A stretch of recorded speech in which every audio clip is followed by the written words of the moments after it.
the steam off my brim, so gallantly frail. I'm floating in soap and water for you.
Well, good afternoon.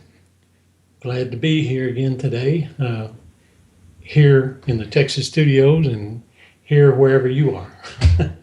Glad you could join us, and we look forward to spending some time just doing what we do here. This is the second week that we've had a name for our show. I like the name. It really gives us something to launch from as far as I'm concerned, because it indicates where we live, or at least where we need to live, and where we're moving toward. And for those of you who aren't familiar with us or with the name of our show, let me start with the name. It's WWLD, which stands for What Would Love Do? And what I like about that is it's a question that we should all ask. It's and hopefully we're coming up with the answers. But I want to start off by saying I'm not used to introducing the show. I'm used to my son doing this, and he's a little under the weather today. That's why he's not with us. And I'm going to leave it at that. We have some that would rather be more specific. And if you enjoyed the what is it, the beginnings of greatness, then you probably know all you need to know. But today, I think we'll do things just a little bit differently, but somewhat the same as what we've been doing it. We usually just kind of start off talking about some things, and hopefully I'll get a lot more input now that y'all, Stephen's not here to talk so much. But I definitely want y'all to join in with the conversation. But I've got a couple of things specifically I thought it would be good to talk about. One would be maybe to talk a little about the teaching this morning, like we normally do, because it really is a significant thing with me, because I'm one of those that bought into the whole idea of Matthew chapter 24 specifically is what we're being dealt with. And it has to do with what I used to think was in our future. And as a matter of fact, back in the 1970s, I thought all the things in Matthew chapter 24 would have happened way before now. But I had no idea that they really did. But I'm not talking about, in the 80s or the 90s. Like way before now. Not in our lifetime. Yeah. A few centuries ago, as a matter of fact, a couple of millennia ago, these things took place. And without going into it right now, because I do want to hit on something else before we go there.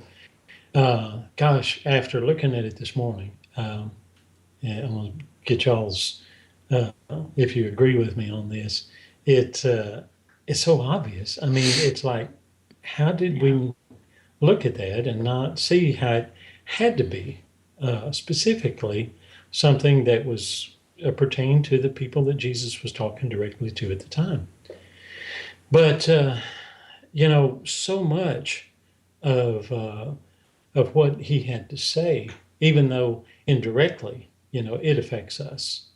It doesn't directly affect us. And that would be definitely a case in point. But what I want to start off with today is, being as our show is called What Would Love Do?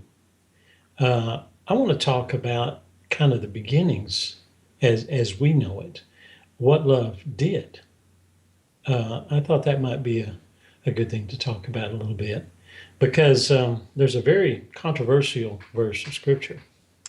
And I think most people are familiar with it. It's found in the book of John, chapter 3, verse 16. For God so loved the world that he gave his only begotten Son. I'm waiting for a response. Controversial. I chose that term carefully because really I think it is controversial. I think there is controversy there that people don't realize. But how important, how significant is it? There's a lot of things we could say about it, but I just want to reference it to start off with because I think you'll probably find more agreement there than possibly any other verse of Scripture we could go to. For God so loved the world. I think if you make that statement, most people would agree, yes, he did. But if he did, then what did he do? How did he demonstrate it? And that's what I think is so significant. And that's really what, to put it honestly, has revolutionized my thinking. And I wanted to just bring up a couple of things pertaining to that, and then maybe we could talk about it a little bit. First of all, in John chapter 12, Jesus makes a statement, and I'm not going to try to teach on this. That would be, well, for one thing, we wouldn't have enough time, and I'm not the one that really needs to deal with this to that kind of degree. But I want to bring it up and look at it for what's actually being stated here. It's found in John chapter 12, verse 31. And Jesus makes this statement. He says, now is the time for judgment on this world. Now the prince of the world will be driven out. And this, talk about controversial. Now you can get into some controversy here. But the next statement he makes is right in connection with this. It's like he doesn't pause. He doesn't stop and start over again. He just keeps talking, basically. And he says, but I, when I am lifted up from the earth, will draw all men to myself. Now, I think I can say this and probably identify with most people who call themselves Christians. I've called myself a Christian most of my life, but it's only recently that I looked at that and realized that it actually does say all men. And also, and I think y'all have come to realize this, that term draw could probably better be utilized by saying drag. I will drag all men to me. Yeah. And when I think of that anymore, I think of little kids. And, you've been through a lot of that. You're going through that now. As children, we, and then our children, and then our children's children, and that's what we represent here right now. We're very resistant. And whether our parents are loving or not, or how loving we are as parents, I guess I should say, it's not so much the issue, but the more we demonstrate our love by guiding them, by, showing them and demonstrating to them what's good and what's beneficial and what's not, there's this process of dragging that takes place at times. And but the thing is, the thing that I wanted to focus on is if we ask ourselves, how did he love? How did he demonstrate this love? Well, hopefully We know by now that he was speaking in reference to the cross. If I be lifted up on the cross, if I read a little further, it would have stated that. And so we know that that took place. He actually did that. That's the basis of our faith. That's the the fact that he died and rose again is a fact, and it's reality. But the question should be, well, what did it accomplish? And according to his own words, it accomplished the drawing or the dragging of all men to himself. And to me, it answers the question of not only how he loved, but how much. What did that love cover? And if we go back to the other words, the now is the judgment of this world. How did he judge it? He judged it with his love. He said, I'm going to draw you to me. And this, as far as this, the prince of this world being cast out, the prince of the world at the time was basically against us. It was just the fact that man was against God and thought that God was against him. And the fact that he actually demonstrated the extent of his love to us by going through with what he taught. I mean, he taught love your enemies. He taught do good. He taught turn the other cheek. And he allowed humanity just to take him and to do with him as they would. And he actually gave his life to demonstrate to us how much he loved us. And in the demonstration of it, he says, I'm bringing you all to myself. You're against me. You think I'm against you. That's all going to change. And to me, in a nutshell, that's basically what he said. And so with that, I've got a couple of more things I want to bring out about that, but I'd like to get y'all's input, your thoughts on this. Well, I'll go. I guess I'm in the same boat. I agree with that. What I struggle with is taking the words out of the Bible we have, because I question everything now. I question the word now. I question the word Sure. drag. What does all that mean?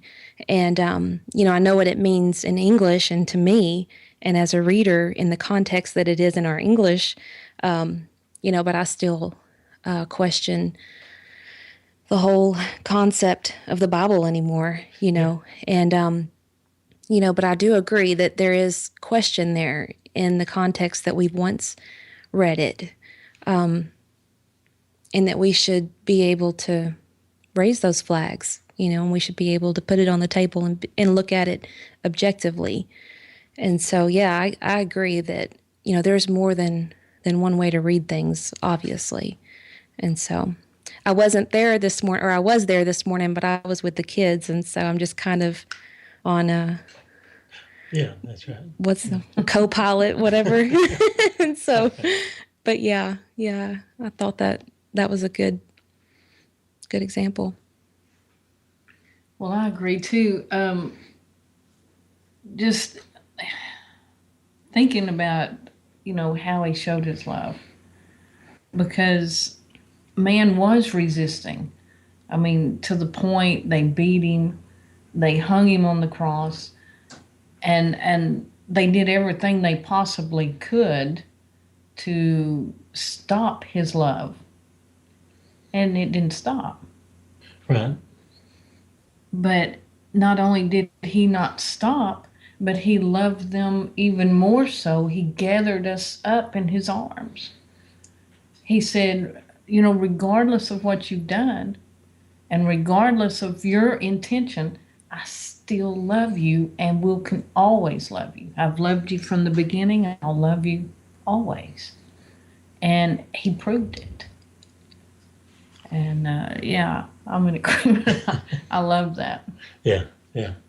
Well, we go on and we find, we discover by the words of Paul that, book of Ephesians has so much in it in reference to all that has been done for us. And I was reminded of that this morning, and something that was stated concerning good news. And this was part of the teaching this morning, since you missed it.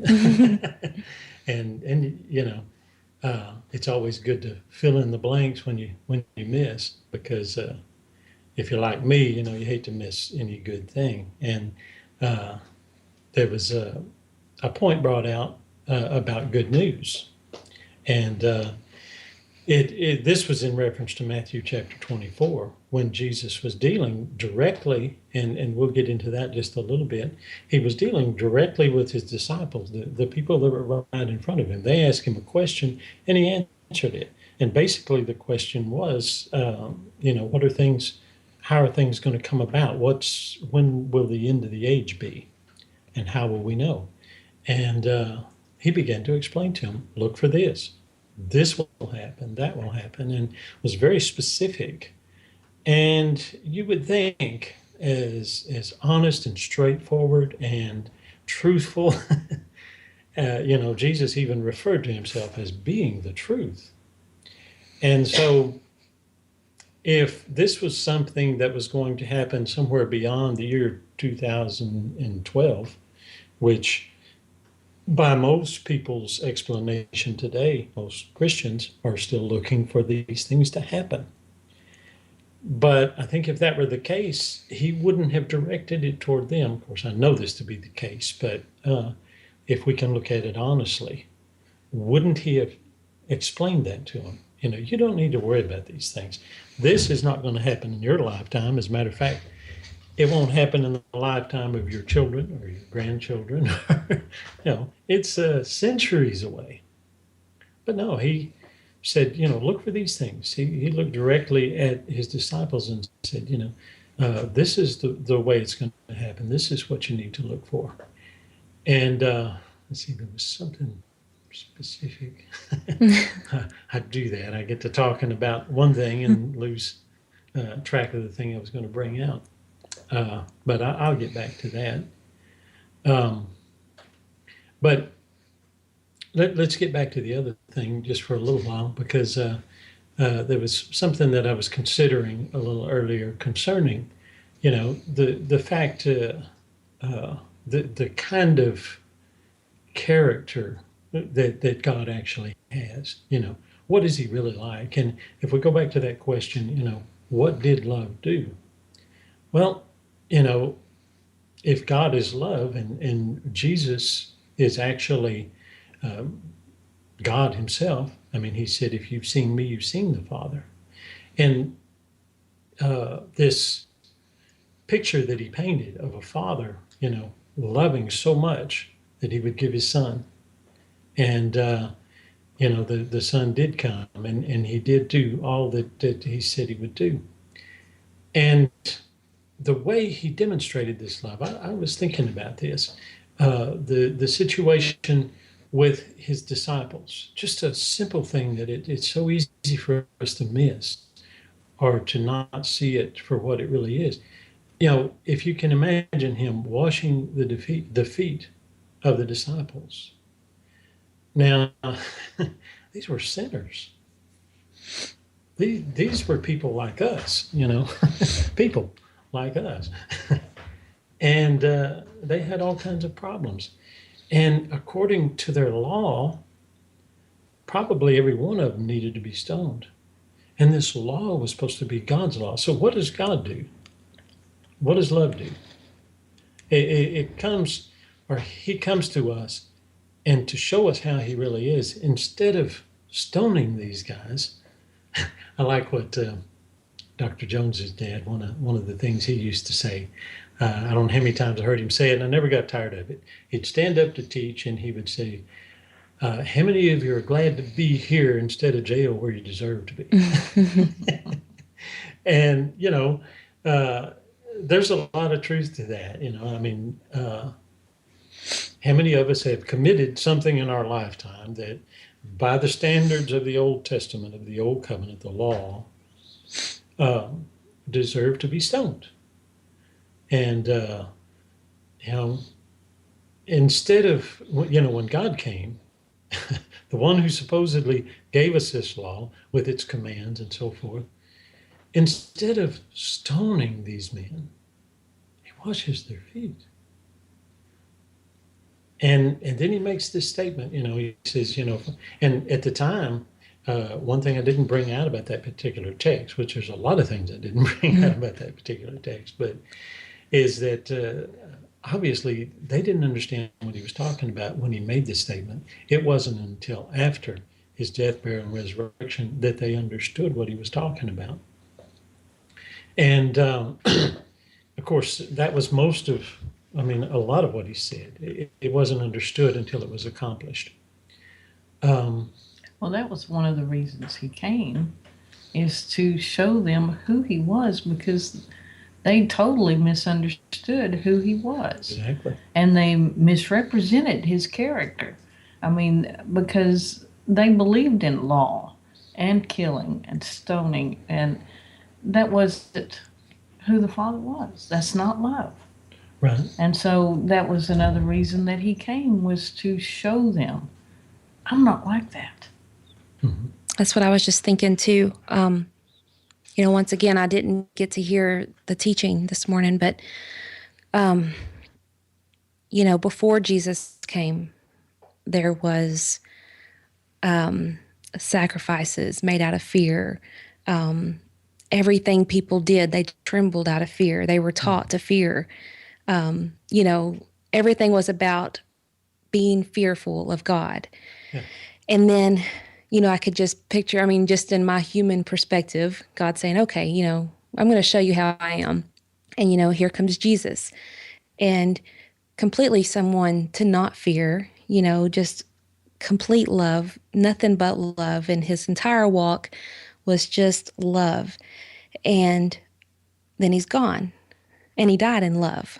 Okay. And then, so now here we are all these years later, and we're still being taught to fear. Our pastors are standing behind the pulpit saying, if you don't do this, you need to fear God, because, terrible things await you. And so, somehow in the mix, we, thousands of years ago, there's fear involved. There's all this fear of God. He shows himself, and then we're still afraid of God. Mm-hmm. Why? And it just seems like his love is not being communicated. Yeah. And, when we're younger, and, I know that y'all can attest to this, you buy into the fear, you buy into it because Right. Yeah. you don't know any better. But at some point you stand up and you say, I'm going to seek things out for myself. Never in my life have I read a book besides the Bible and applied it to me, and everything that was happening in this book, was going to apply to me, like the old lady that lived in a shoe. I could read that and say, oh my goodness, that's, I've got some things to look forward to. No, I don't read the old lady in a shoe and apply it to my life. Yeah. And so we look at the Bible and we apply it to our lives, and we say that this was made out for us, and that things that man jotted down was for us. And like the wars and the rumors of wars, whatever was talked about this morning, I didn't get to hear. It was obviously something that was happening in this time, in this era. Right. There's always been wars. There will be wars after the wars we're in right now. There seems to always be unsettledness between countries, so we can expect that. It shouldn't be anything out of the ordinary, and we shouldn't tremble in our boots because terrible things are happening, and we shouldn't blame God and say that this is what he was talking about. This is it, let's bunker down. That's not it, Right. But I know that y'all can attest to this personally, because this is what you guys, this became a lifestyle, Yeah. the whole end times fear, that fear Right. was placed on you guys, and you changed your life. you uprooted and put yourselves, in a safe haven, and, everything was altered because of fear. And thank God you're not in that anymore. But it's sad. I mean, I guess a huge thing you've gotten from it is that you're not in it anymore, and that you can hopefully pull others out of it. Right. Well, Absolutely. You're talking about the fear and the nonsense of it. Someone made a statement to me recently of, they were telling me what's going on in the Middle East and how we need to be aware of them coming over and taking over our country and be cautious. And I said, why? What are we going to do? And it kind of stumped this person for a minute. And I said, because, Jesus said, love your enemies. Why don't we try that for a change? Yeah. Because love is what works. Love is the thing that has stood the test of time, not fear. Yeah. And, love will accomplish things. The fear, all it caused was separation and for us to hide and withdraw and, but love is the thing that's going to bring us together. Mm-hmm. I agree. And, Jesus, that's what he brought to the table. That's what he showed. He fed those that were hungry. He healed those that were sick, regardless of race, creed, color, age. He was all inclusive. Yeah. And he, like you said, he washed the feet of the disciples. He ministered to people, to everyone that came. So, yeah, I'd much rather love than be caught up in fear. Yeah. Well, if we're to consider possibly what he was saying, because there is a lot of room for growth, a lot of room for understanding when it comes to things that are so abstract, such as love. There's many definitions, many extremes when it comes to just the term love. But we do have some specifics when it comes to what has been demonstrated. Certain things that Paul has stated. I mean, we bank on that to a large degree. The fact that love, for example, is patient, it's kind, it's keeps no record of wrongs, things such as that, attributes, description of this love that we're in reference to. And there's we have some things going on in the New Covenant group that I can really appreciate, such as Greg Brahe, who is not convinced that there is a God. And careful the way I'm stating this, because I hope whenever I talk and I mention Greg or I mention Bob, I always hope they're listening. And with Greg, I know by now he should realize that we believe God's in him, just like he's in us. And I think I see the evidence of it. But he's looking for the proof. He's looking for something that can be nailed down that will say, this makes it factual. And I don't know if one person can actually do that for another, in the sense that, I can show you a proof, but I can demonstrate a proof. And I was thinking about that in reference to this woman right here, this one that just, I can't say anything but that, I'm captured. I've been captured by her. And when I was thinking about this, what Jesus said, I will draw all men to me. It's kind of like, this is God talking. And, I don't think he's lying. I don't think he's just kind of, saying, I'm going to try this and see if it'll work. Maybe I'll get some of you. And if this term has the implication that it's more like a dragging, in other words, it's something that you can fight it, but you're not going to win. And, Paul does bring that out. Love doesn't fail. And I can sense that dragging that has taken place in my life.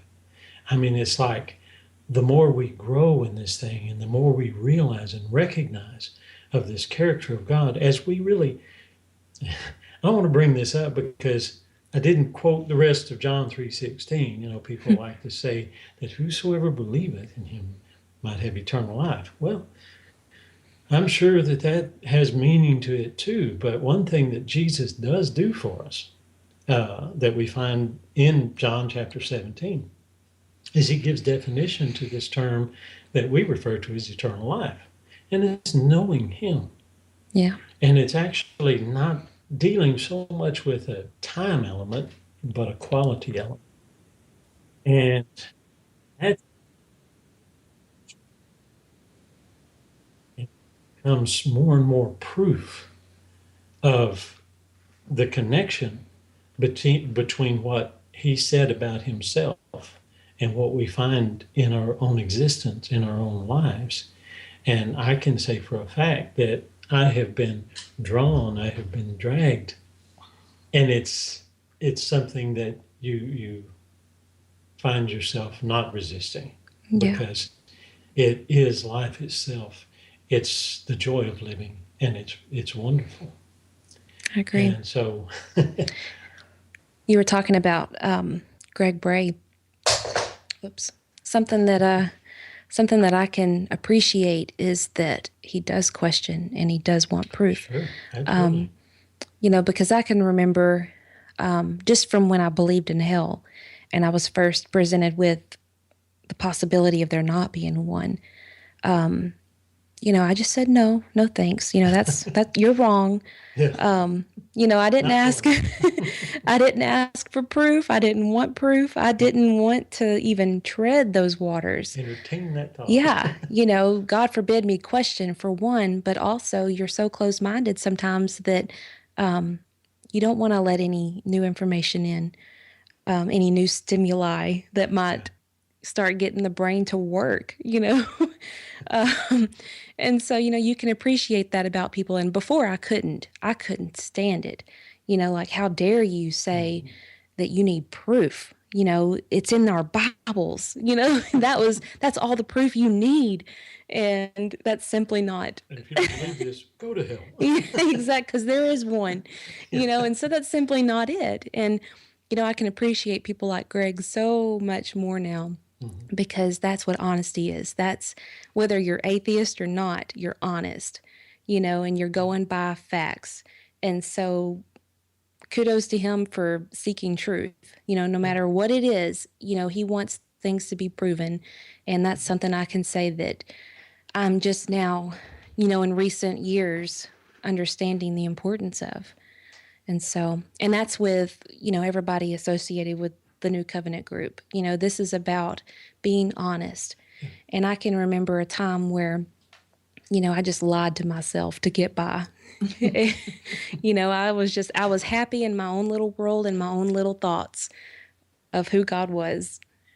Well, you remind me of little kids like Hannah or Abigail when she was a little younger, and Alexis. They used to sit with a storybook and look at the pictures and make up the story as they went. Yeah. And it took education, teaching them how to read, before you could convince them that the story's not quite what they read. Right. And it's the same with us. It takes education.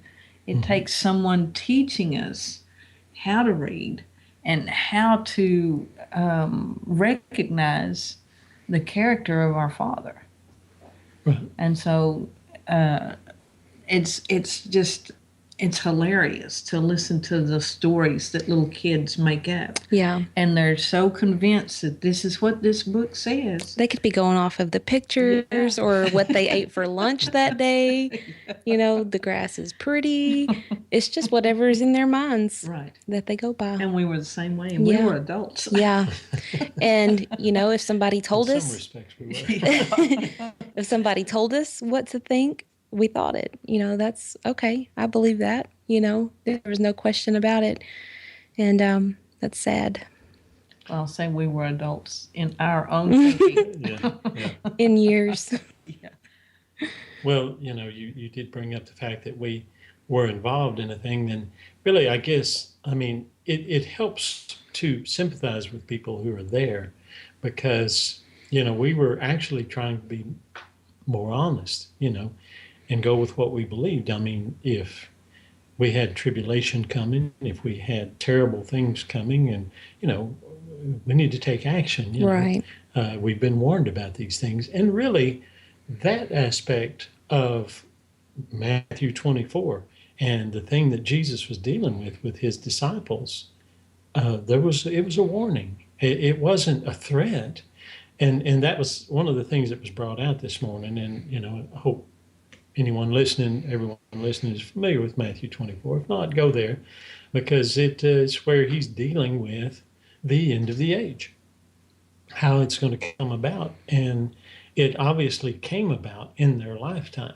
And many of them were saved. And that terminology can be used in that application. But not in John 3:16. Right. He in John 3:16, he wasn't talking about a salvation from something or other. He was actually talking about who he was toward his people. Does he love the world? Absolutely. He's in love with his creation, and something I brought out Thursday night that has become really special to me was the way he treated the people that stood before him when he spoke about the sparrow. And actually, I see it now more as I want you to understand, exactly. And we can either say I, or we can say the Father, because we're talking about the same one, And he could have just said, this is the way I feel about you. This is my heart toward you.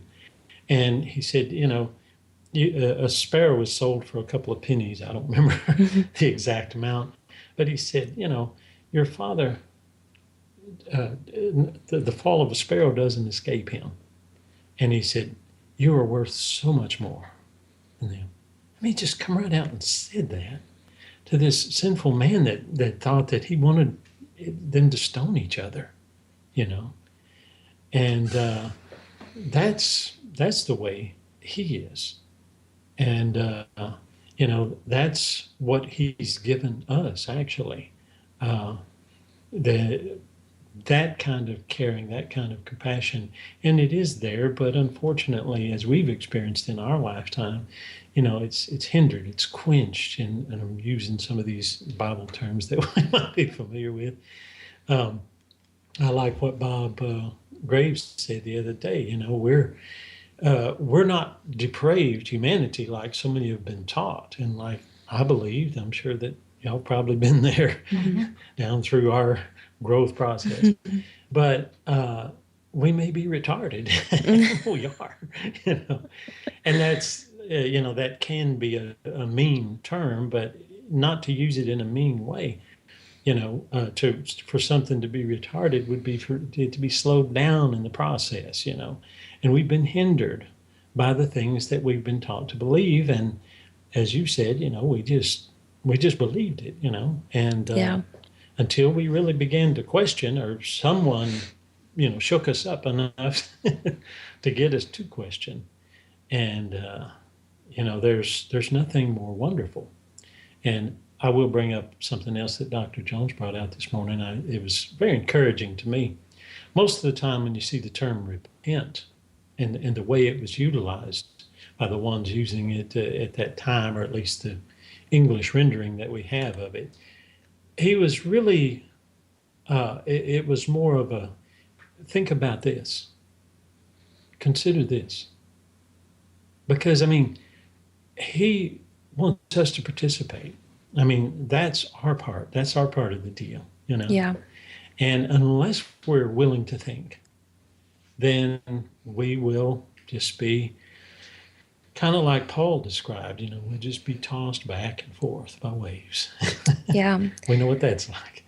That kind of reminds me, a year ago, I had a friend call me and tell me that, she just couldn't see where I was going, spiritually, if that's, whatever you want to call it.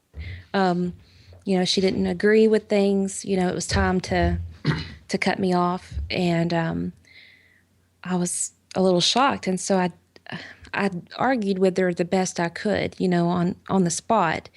But I've had a year to think about what happened. And I've talked to my husband about it, and I just, where do you take people? It's one thing if people just don't hear any truth. Then they're kind of stuck, and you can't even be mad at them. You can't blame them because they haven't heard anything different. But for the people that have heard this, but possibly their ears are closed, or they're just not paying attention, or they refuse to pay attention, it's almost like they refuse the truth because somebody else got to them first. Nope, what I heard this news first, and so this is what I'm sticking with. Because at some point you had to choose to believe what you believe now, and now you're presented with new. Why can't you at least consider it? Like Jesus, consider this. Think about this. And the key word is think. Yeah. Think about what you're hearing here. And it's not like I'm presenting bad news to people. I'm simply saying that God's better than you thought he was. There's no hell for people. Isn't that great? But instead, it's like, are you kidding me? This is evil. You're a cult. We're hearing all these negative things. And so, Crazy, isn't it? yeah. And so, I've been kind of thinking about how do I want to handle the situation with my friend, because I still consider her a friend. She cut me off, but I'm here. I'm still me. And, what I'm learning at the New Covenant group is making me a better person. It's going to make me a better friend.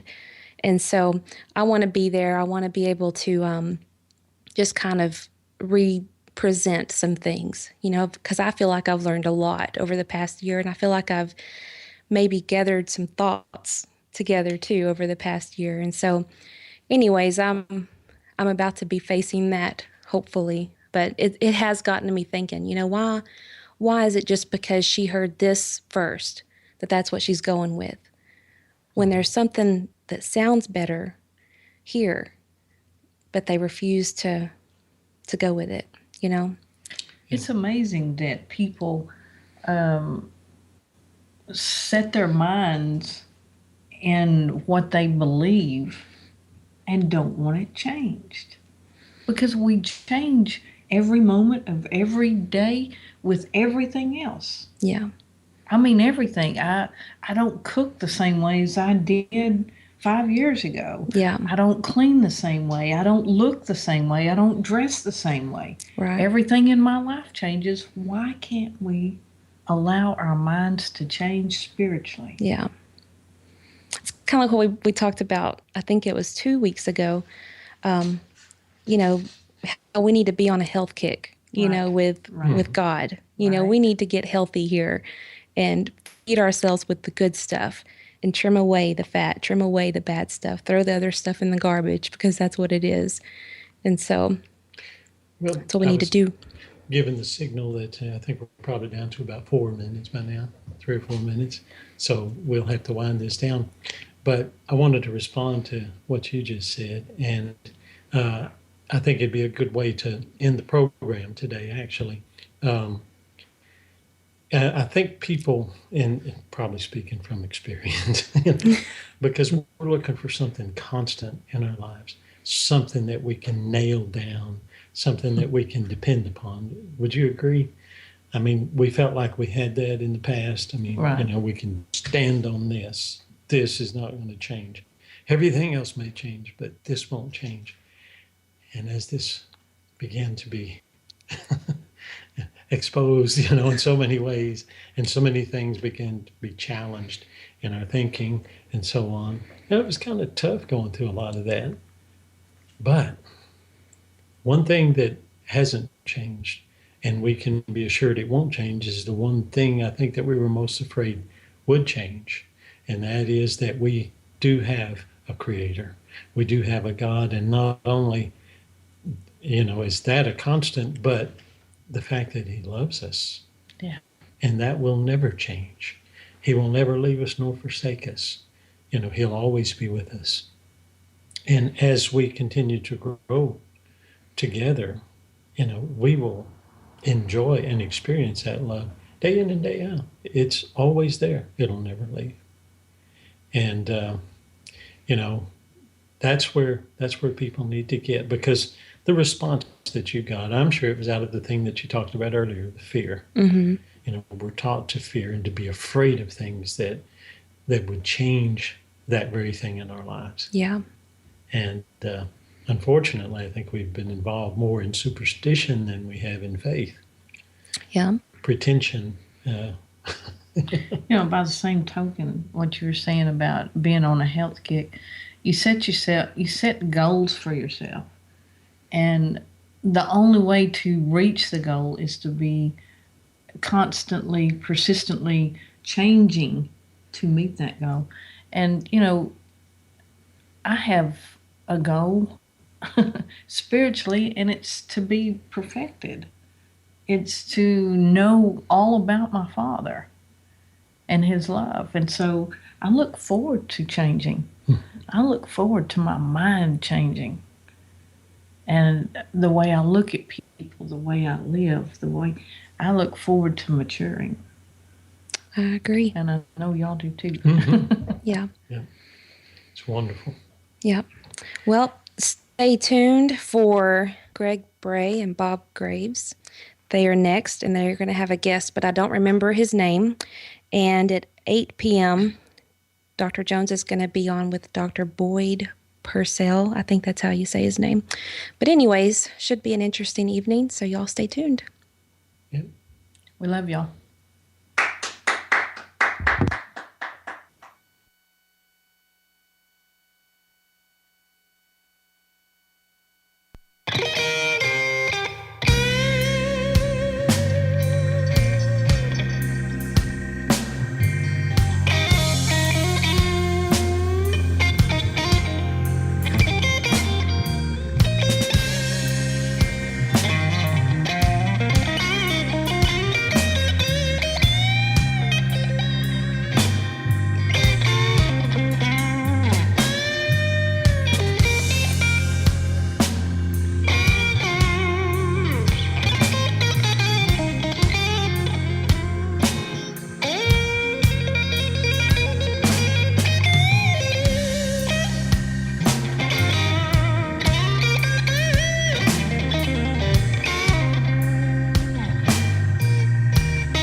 Hi, and welcome to Inspiring Honesty. I'm your host, Greg Brahe, and I'm an atheist. Thank you for sticking with us again through several weeks. This will be the second week that we have a third-party guest on the show. He's very, very different from the guest that we had last week. We will be joined by a young man named Nick Albertini, who is astonishing to me. I've had conversations with him over the course of several months. I actually met him through my father-in-law, who worked with him, and now we live on opposite sides of the country. But I'm really excited to have him on the show today. Don't want to go too much into why, or I guess what he is about without. I don't want to put words in his mouth. But what I can say is Nick is a brilliant person who has come up with a theory that combines quantum mechanics, superstring theory, neurobiology, and several other elements of science to come up with a deistic viewpoint of the universe, or more specifically, the multiverse. And from there, I will say I'll be joined again by Bob Greaves. Bob, do you want to say hi to everybody? Well, greetings. Good to see you again, Greg. I actually can't see you, but I know you're there. And it's good to be back. We're all disembodied voices here. It's fun on our end where we don't get to hear each other, or we don't get to see each other, just hear each other. But so I don't know if Bob has had the opportunity to learn anything about Nick from this point. Will this be your first exposure to most of Nick's theory, Bob? Actually, no. In my own studies of human development, looking at the field of biosemiotics, it involves some very similar stuff. And so I'm very excited to hear what he has to say as well. All right. Fantastic. Then with no further ado, I'd like to invite Nick to join us on the show. Nick, can you tell us a little bit about yourself? Hi. Well, I'm a recent graduate of Lawrence University in Appleton, Wisconsin, where you are, Greg, I think. Indeed. And, sorry? I just said indeed. Yes. And since then, I've sort of been bouncing around, learning some more things. And now I'm here to talk to you guys about this theory that I've been working on probably since I was about 14 years old. At least I started reading most of the material that went into the concept at that time. I only recently figured out the main points in terms of finishing it up. And I had some help with that, actually, mostly at Lawrence. A good friend of mine at Lawrence, Bruce Stickle, helped me very greatly one day when I explained it to him. So, well, can you tell us a little bit about your background as to what led you to this theory? What kind of things have you studied? Well, I started out with a pretty strong fascination in physics, and when I was about 14 years old, I ended up meeting a man who became my mentor in Itasca, Illinois, where I lived at the time. He was from the University of Chicago, had gotten a doctorate in biophysics, and I remember I was riding my bike one day, and I ended up riding next to him and his wife, and he said to me, what are you interested in? And I said, physics. And he said, oh, tell me about it. I said, oh, yeah, I'm interested in quantum physics and relativity theory, and I guess he was slightly impressed and said, follow me. He was with his wife, so I did. The guy lived right down the street. He went in his house. He said, wait here. Went into his house and came out with a stack of books. And he said, read these and come back. And that's what I did. And one of those books actually was a book that I'm going to cite tonight, which is The Origins of Order by Stuart Kauffman, which changed my thinking in terms of science, definitely, and from that early age. Can you tell us a little bit about your theory?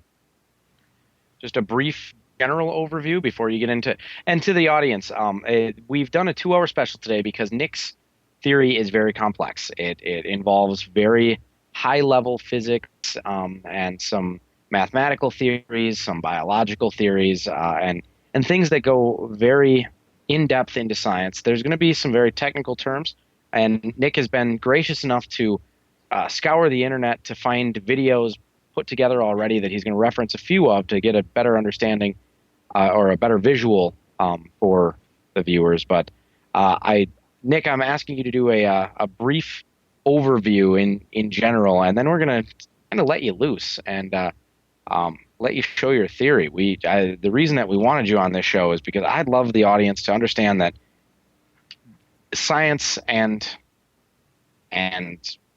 the realm of gods, I guess, is not completely incompatible in the ways that I like to flesh it out. But Nick is bringing in a completely different viewpoint that most people would never have even been exposed to as a deist and somebody who supports his deism with a very intriguing understanding of the universe and of all that is. So it's a complicated theory, but it's incredible to me, and I hope that everybody else is enthralled with it as I am. So, Nick, with no further ado, I'm kind of going to give you the show at this point. So would you mind with a brief overview and then and then go nuts? Tell us about what you've come up with. Well, so I don't know. I mean, the term God or gods, that's sort of up to you, I guess. The idea that I was sort of looking at is based on an evolutionary theory that was developed in the late 80s, early 90s. The work for it goes back further than that, mostly to the 70s when computers became faster and fast enough to process the information necessary to build this theory. But it's based on an evolutionary theory, and the gist of it is that evolution is a process that is scale invariant, which is to say that it takes place on multiple levels. And that's already fairly well established, especially the connection between evolution in the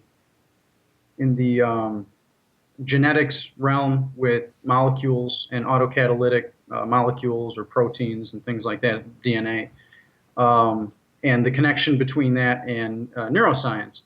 The process by which our brains adapt to our environment. When we're born, our brains are very loosely organized in a sense, and that is to say that we, as far as we know, we basically don't really even see in the sense that we, as adults anyway, or even children, babies don't really see in that sense.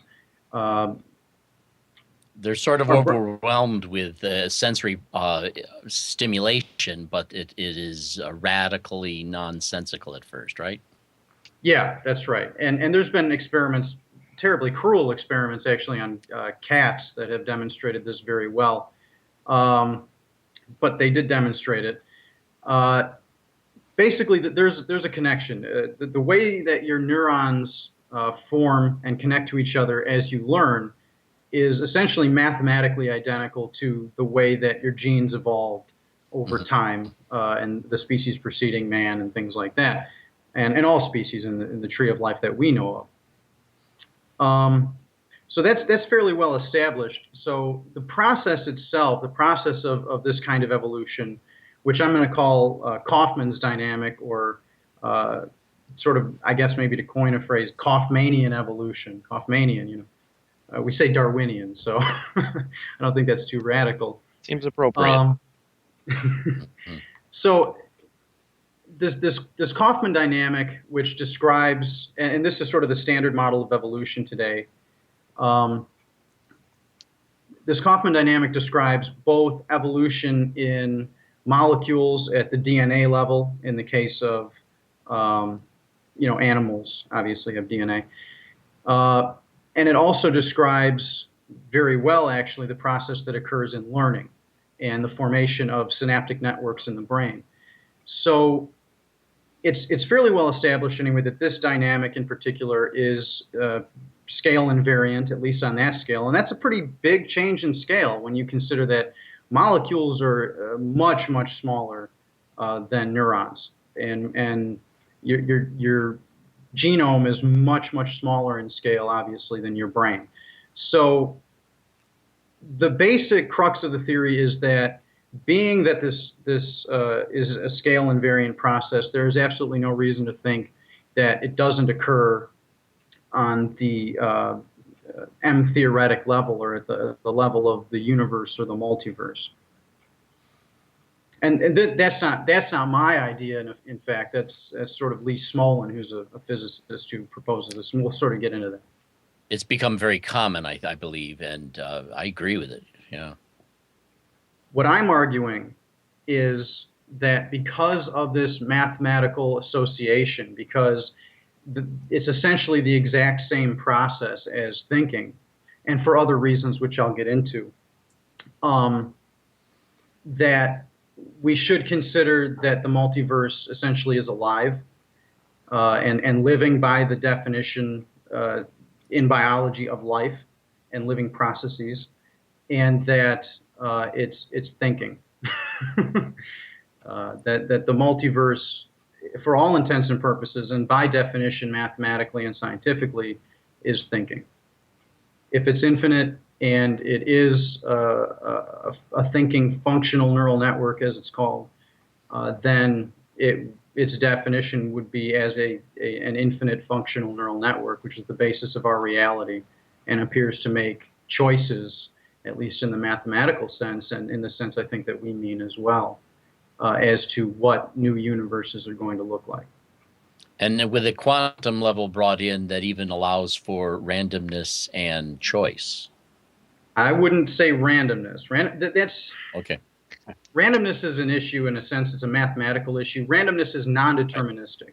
So there's two kinds of processes that are. Well, I mean, not determinate. That would be random. I would argue personally. I mean, I would argue that I think it's a fact essentially that randomness has never been demonstrated in any scientific experiment ever done. The closest that I think we get to randomness is chaos, and the theory that I'm talking about, the Kaufman dynamic, is based on chaos theory. So randomness is sort of not the right word, but that is a process that is sort of unknowable. You can't know what's going on. Both randomness and chaos, in that sense, are the same in that we can't know what the process underlying it is. It's at least too complicated, and that would be chaotic. If it's deterministic but too complicated, that's chaos. Mm-hmm. Whereas if it's random, then there's no determinism whatsoever behind the scenes. Can you explain what you mean by determinism? As causality. What the main distinction is. Causality. So the basic difference between randomness and chaos is that chaos means things may seem random, but they're actually the results of many, many infinitesimal different or extremely grand different factors that have played into it in the past, that we may not be able to know what all the causes are, but it was indeed caused by a multitude of things. Right. That's the essence of chaos. And in terms of information, thermodynamics, right? If you have a bunch of particles in a room, let's say you got a room, this is a standard sort of way of explaining it. You got a bunch of particles in a room. They're free to fly about if they want. Let's say they have a little bit of energy, okay? You would expect, given the second law of thermodynamics, and this is essentially what the second law of thermodynamics amounts to, is that those particles are going to diffuse into the room, and you're going to find them at, what amounts to a diffuse form in the room, right? So if you wait a sufficient amount of time and these things are bouncing around in this room, they're always going to have essentially the same sort of overall average distribution, right? That's sort of clear as well. But they're not going to be in the same place at any given time. Determining how they got to that place without having all of the information, or at least the initial condition at some point in time in the past, if this is a classical system anyway. And in quantum mechanics, you don't even get that. So, but yeah, that's the essence of chaos. Is it's indeterminate in terms of being able to tell how it got there and all of those previous things, but it is determined. So it's not random. That's kind of important, I think, as well. So how does that play into the rest of your theory? Well, I mean, the theory is based on complex adaptive systems theory, which is based on chaos theory. So the whole thing, the whole theory is based on the idea that it's chaos, not randomness. Okay. But it's sort of a underlying fundamental mathematical issue. I mean, it's about as abstract as you want to get.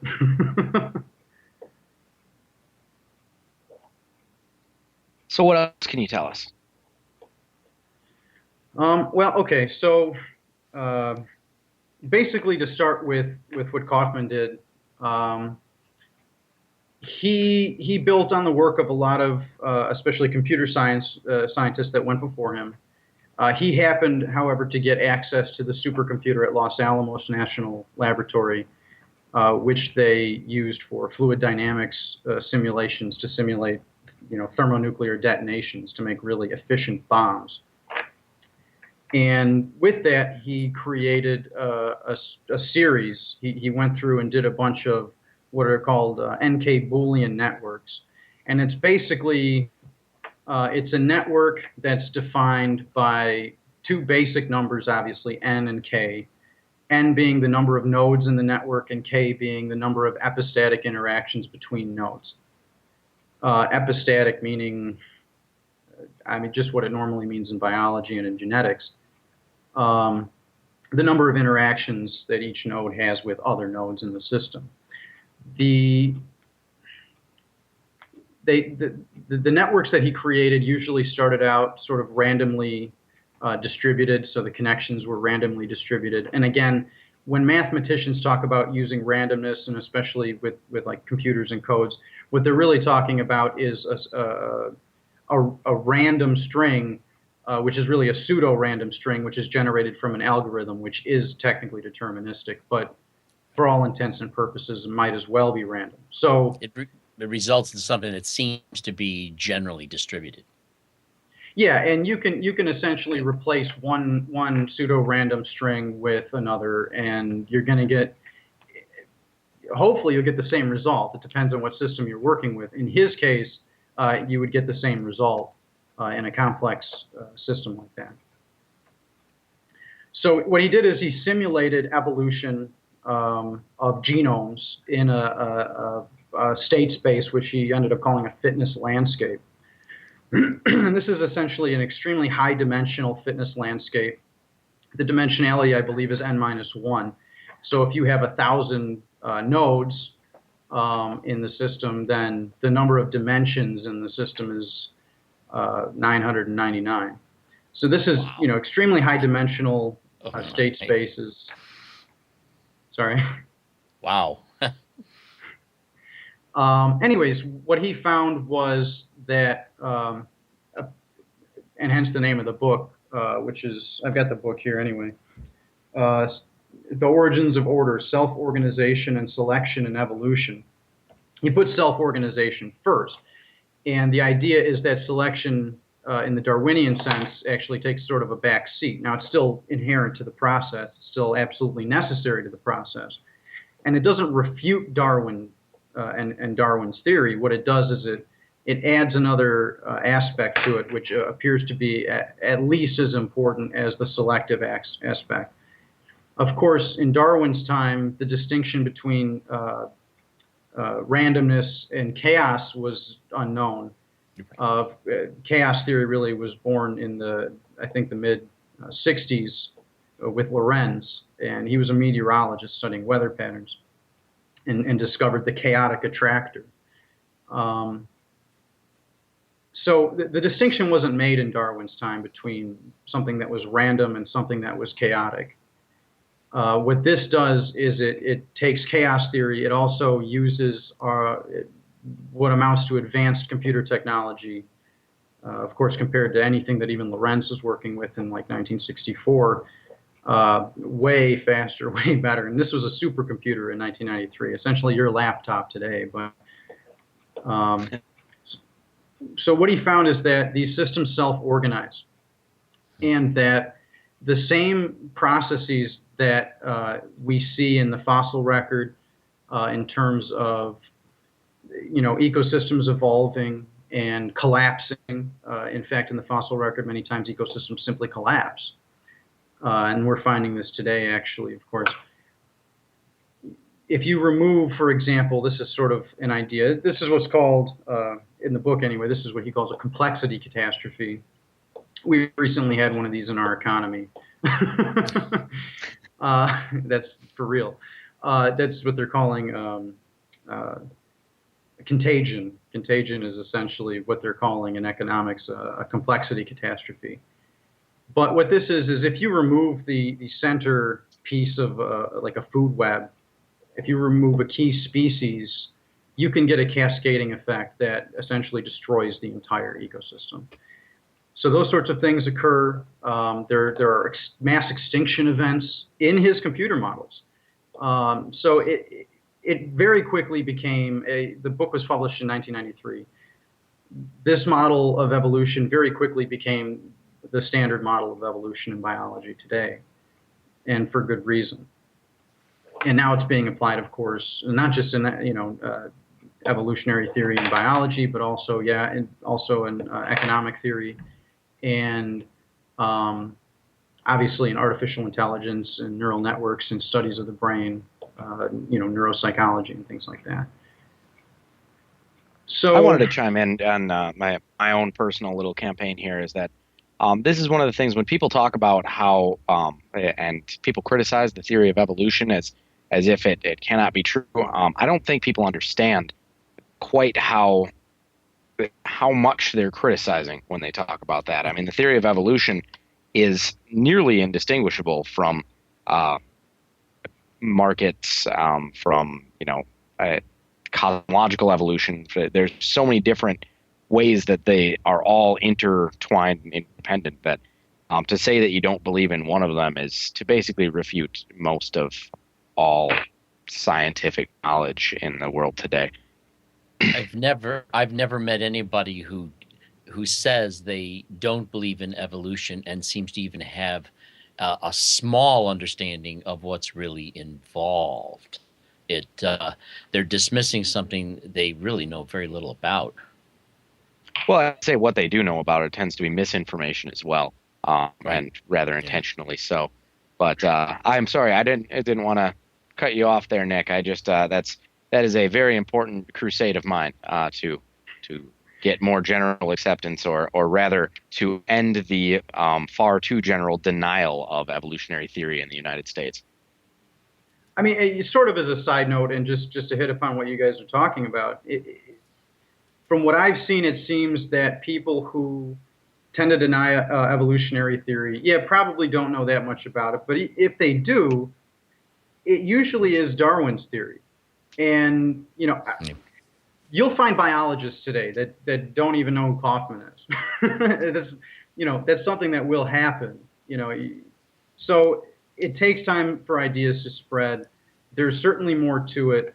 And the interesting thing is that, frankly, with Kaufman's view, and this is sort of what I'm saying, the distinction between what they term intelligent design, which I don't believe in it in a biological sense, period. I mean, the standard theory of evolution of biological organisms from, autocatalyzing either proteins or RNA or DNA molecules in sort of a chemical environment, that seems very clear. And the evolution, of course, on the Earth over 4.6 billion years or so, that seems pretty clear. When I'm saying, in comparison to intelligent design, when you come to the idea that the evolution that occurs in our genome over millions of years is in terms of mathematical process, essentially identical to the evolution that occurs in our brains over the course of our lifetime as we adapt to our environment and learn and organize our neural structure. Of course, this is a very materialistic standpoint. Of course, I'm not talking about our souls evolve or something like that. It's our brains. It's the neurons in our head. But it's still the same mathematically. And so from that perspective, the distinction sort of blurs. That's another thing that I'm sort of getting at. But sort of to move on to physics, maybe, I'll come back to Kaufman, and that's going to be very important at the end. I sort of wanted to start with that so that I could come back to it. Okay. So, didn't you have a video associated with that? Yeah, the video is we found it on YouTube, and it's just sort of a frame by frame of one of Kaufman's fitness landscapes changing over time. I don't know if it's one of Kaufman's, but it's certainly here it is. So it starts out flat, and you can see the peaks and valleys forming. Now this isn't showing another key dynamic of the system, which is little points on the graph that are kind of trying to evolve this whole time, representing individual genomes of individuals in a species. And in the book, he does multiple species on the same landscape, and they can affect the landscape so that they change the landscape for the other species. So he simulates entire ecosystems, and what he gets is essentially very much in agreement with the data that we collect from ecosystems. So it's a very good theory empirically. It matches with reality very well.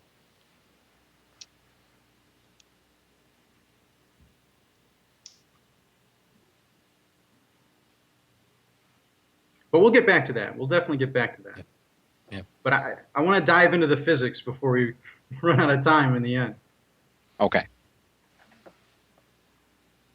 So I want to make clear with regard to the physics that this is not some sort of quantum mysticism in any way. I forget the guy's name, but there's a guy that goes around and talks about quantum mysticism and how it means that we're all, I don't know, quantum entities, and very reputable people have come out on the side of quantum mechanics having something to do with our thinking, and the way that we can make decisions. Of course, this is assuming that we have free choice or free will, which I'm a bit agnostic on, I have to say, if not maybe falling toward the idea that we don't have free will. But that's not what this is. I do want to point out, however, that quantum mechanics is extremely weird. It is extremely weird, and that choice, the choice that you make, as a person, I mean, I don't know if it's free will or not, but the choice that you make as a person can definitely influence quantum events in a very strange way. And just to talk about this very quickly, I wanted to kind of hit on sort of one of the earliest experiments and one of the more simple to explain ideas in quantum mechanics, which is with regard to the double slit experiment. I don't know if you guys know what that is. The light double slit light going through a double slit you're talking about? Yeah. Right. When you say shine, this is really cool. I like this. So when you shine, if you just shine a light, you could take a light bulb and do it if you wanted to. If you shine a light through a double slit, and that's essentially a diffraction grating, which is just two slits that are close enough together. It depends, of course, on the wavelength of the light and things like that, and the size of the slits has to be specific. But you'll get an interference pattern. Light behaves as waves. This was Maxwell's equations back in, I think, the late 1800s. Well, not this one yet. This is when you do it one at a time. So if you send the photons through one at a time, this is what happens. And you still get a wave pattern. So that's very strange to begin with, and this is sort of an introduction to the weirdness that can be found in quantum mechanics. It's very strange that if you put the photons through the double slit one at a time, they still interfere. The question, of course, being what are they interfering with? One of the answers early on was they're interfering with themselves.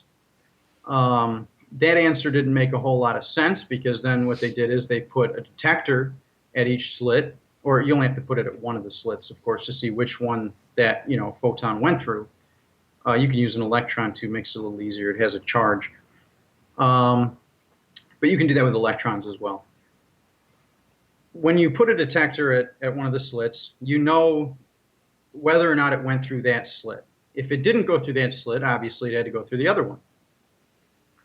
When you detect whether or not it went through the slit, and you look at the data, the first thing you'll see right away is that it no longer makes a wave interference pattern. You just get two blobs, which is, the two slits. So it starts to act like particles, like little bullets, instead of having any sort of wave interference pattern at all.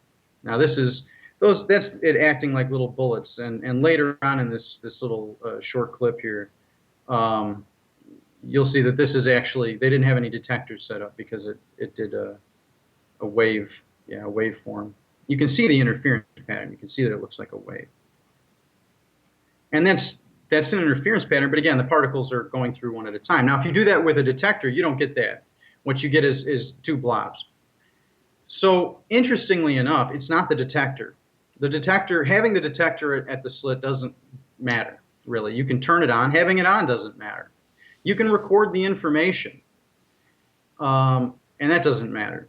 If you never look at the information, if you certainly erase the information before ever looking at it, and make sure that it's erased and you'll never see it. After you do the experiment, you'll still get a waveform. You'll still get an interference pattern. So whether or not you ever become conscious of which slit it goes through is what matters. So that's very, very strange. And so, I mean, consciousness. This is what's called the observer problem. And so I have a question on that. And this one is more of a rhetorical question, I guess, for demonstration purposes. But now, does it matter if you're the one who looks at that information, or say you could show me the results, and would that change anything if you did the experiment and I looked at the results? I don't think that would change anything. It's basically if a conscious observer is going to become aware of the information. So, okay. like I said, they've actually run the experiment where they do the experiment, they never look at the actual results, and they delete them before anybody sees them, and delete them completely, and obviously no one's ever going to see them. And this is sort of a quantum eraser event. And what happens is,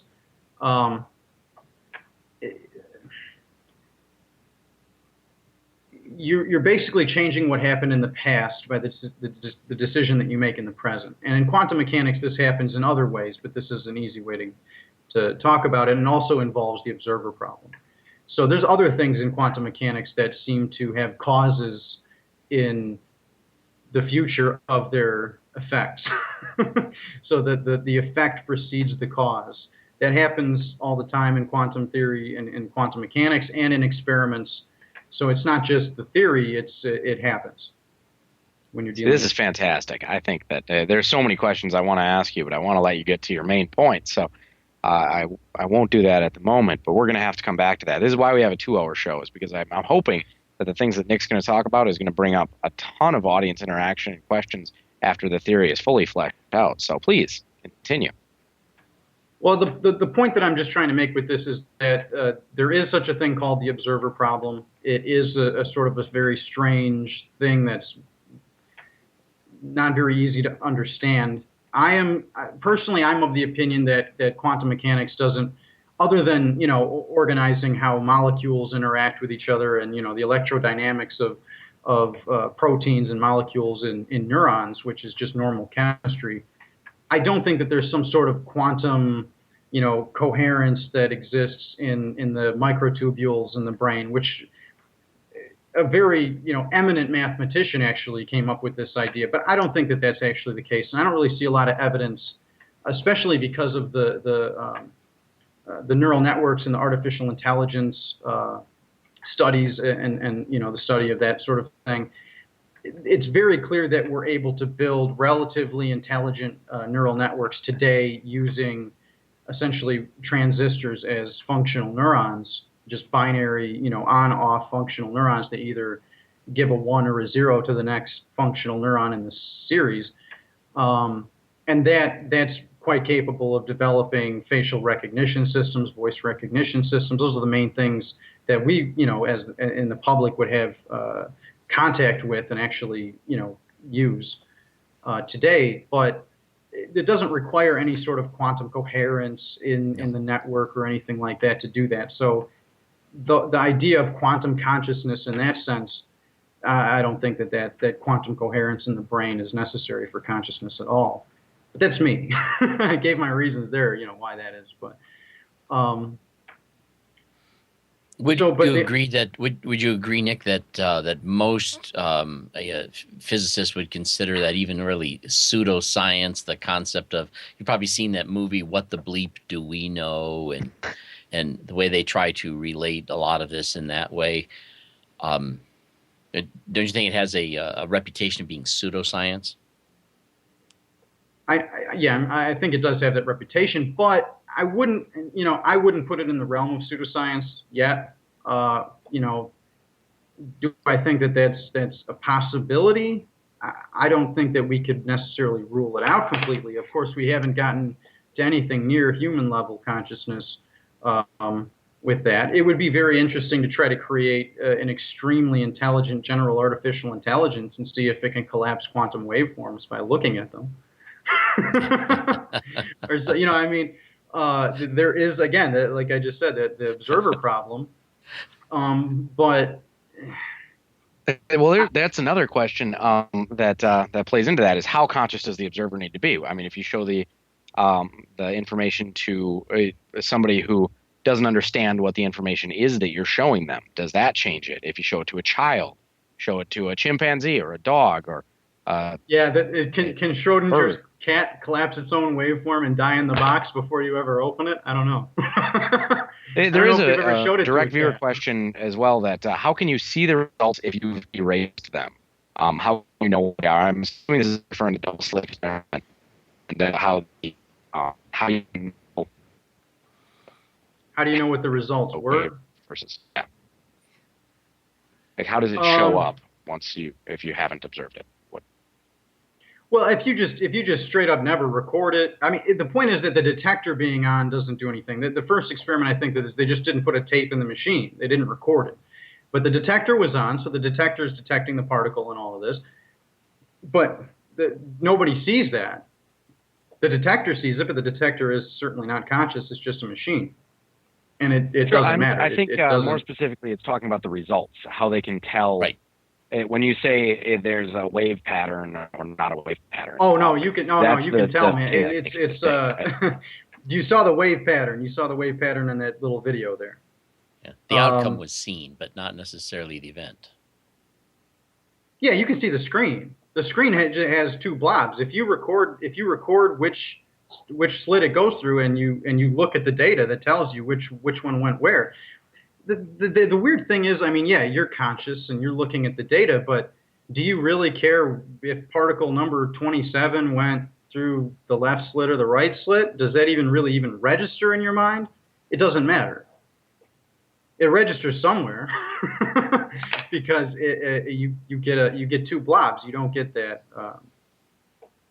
waveform on the screen. You know whether or not the screen is what I think that's what the viewer is getting at. Is and the first time this was explained to me, I didn't understand either way. So it does not change the results by looking at the screen, and I mean that's an observation of sorts. You can see that there's either a wave pattern or the two blobs. So it should give you that is a form of observation, but it's not the type of observation that could affect the results. It is actually the results itself. Yeah. That is. Well, no, the results. There's two results. There's the screen itself. Okay, that's the screen. You either get a waveform, or you get two blobs. Okay. There is the detector data. The data that tells you particle 1 went through the right detector, particle 2 went through the left detector, particle 3 went through the left detector, particle 4 went through the right detector. Or sorry, I keep saying detector. The right slit, the left slit, right? So picture this: if you just stopped the video, too soon, say right here, right there. If you stopped it right there, yes, that's what you'd get if you were to look at which detector each particle went through. You wouldn't get a wave pattern. You just get a blob or two blobs, or depending on how far apart the slits are, you could just get a blob, one blob. Okay. So, but the interesting thing is that if you're going to look at the data in the future, then right now, when you see the screen, you'll see the blobs. No wave pattern. It depends on what you're going to do in the future, not. Yeah. What you do in the future affects what these particles apparently did in the past. Okay. And you That can is tell weird. you can tell what's going to happen in the future by looking at the screen in the present. So yeah. we're running on 50 minutes here. I want to really better get to hurried. the meat of your theory. I think we've got a lot of the foundational stuff down now, right? Are we ready to move on to the cosmological scale, or is there more to cover before that? No, let's move. Yeah, we should get there. So again, yeah, the point there was there is this interesting thing with the observer problem, conscious observation, collapsing waveforms or probabilistic, waveforms affecting things in the past by doing things in the future, evidence of future events by things in the present. So very strange stuff. Now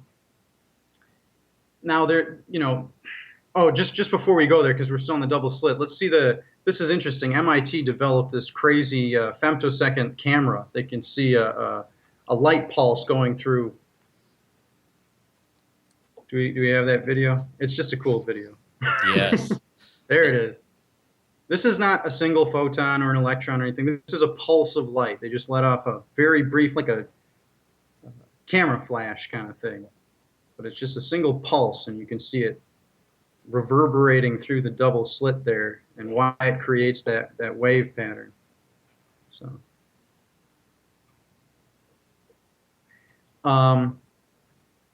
yeah. So this is the wave nature of it. Again, this is a whole bunch of photons in a pulse. The stuff in the back now is actually reflecting off the walls, but yeah, it's cool stuff. MIT's got some really cool programs. Are there other wave patterns, I'm curious, that behave this way? It almost makes me think again of the that question, if a tree falls in the forest and there's no one there to hear it, does it make a sound, Or the question might even be better, did it fall? Yeah. Well, I mean, if it were made out of electrons, then I don't know. But and it is, I guess, Right. So, well, the interesting thing too is that one of the wave functions that's involved in sort of disentangling these entangled quantum states and all this stuff is the Fourier transform, and it's just a way of breaking up complex waves into their simple components, right? Or vice versa. You can do it in reverse and add up simple wave components to make a complex waveform. That's sort of what's happening in the interference pattern, the wave pattern I've been calling it. It's the interference pattern in the double slit experiment. It's also extremely useful in electroencephalography. So, I mean, we use the Fourier transform, and we'll get to this, with holonomic brain theory. But essentially, yeah, your brain functions essentially in a quantum mechanical fashion. the same mathematics that are descriptive of quantum mechanics are also descriptive in many cases of how your brain functions. So I would call that sort of a scale invariance. At least mathematically it is, because it's the same equations. So anyways, on to string theory.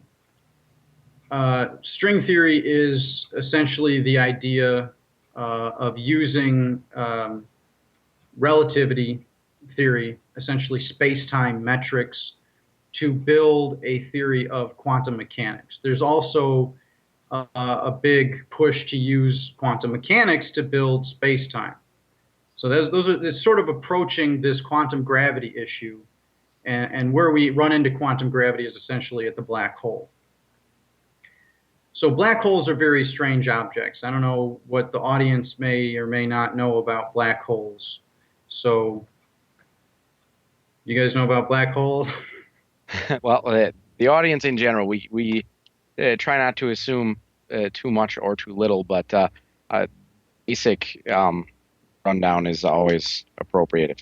Just a brief description and how it applies. So there's three. If you've got a star, stars can be very small or very, very, very big.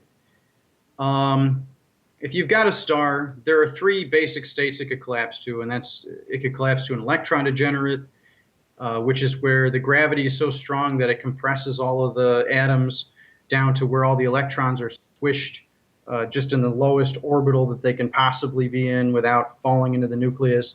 If you've got an even bigger star that collapses, the electrons fall down into the nucleus and hit the protons and release some other radiation, and everything turns into neutrons except for the radiation that goes flying off in a supernova explosion, actually.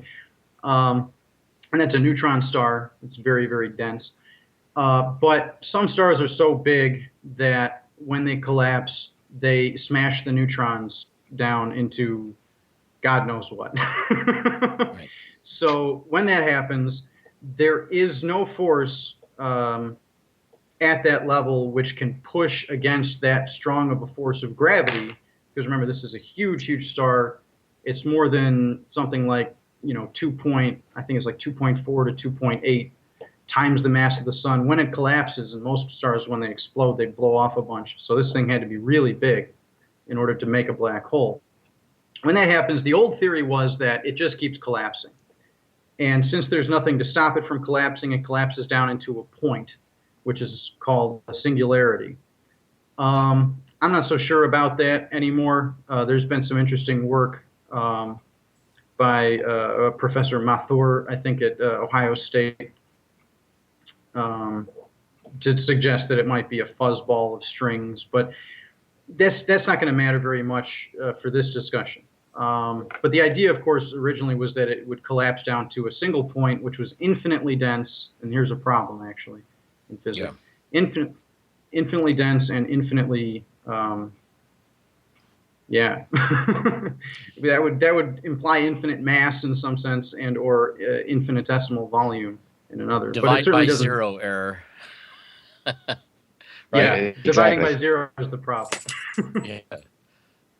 So it certainly doesn't have an infinite mass. I mean, a black hole, any black hole, and we actually recently, scientists actually recently photographed sort of, we've got the first real picture of a black hole now. It's interesting. They triangulated some radio antennas and got a cool picture. But the black hole is surrounded by something called an event horizon. The event horizon is the point in space-time where the escape velocity of a particle would have to exceed the speed of light in order for that particle to go flying off into space. If you're near a black hole and you get below the event horizon, you're never coming out of it. Right. You can do anything. I mean, you can have as much energy as you want. You can try to escape. You can accelerate, and you're never, ever going to escape. That's what the event horizon is.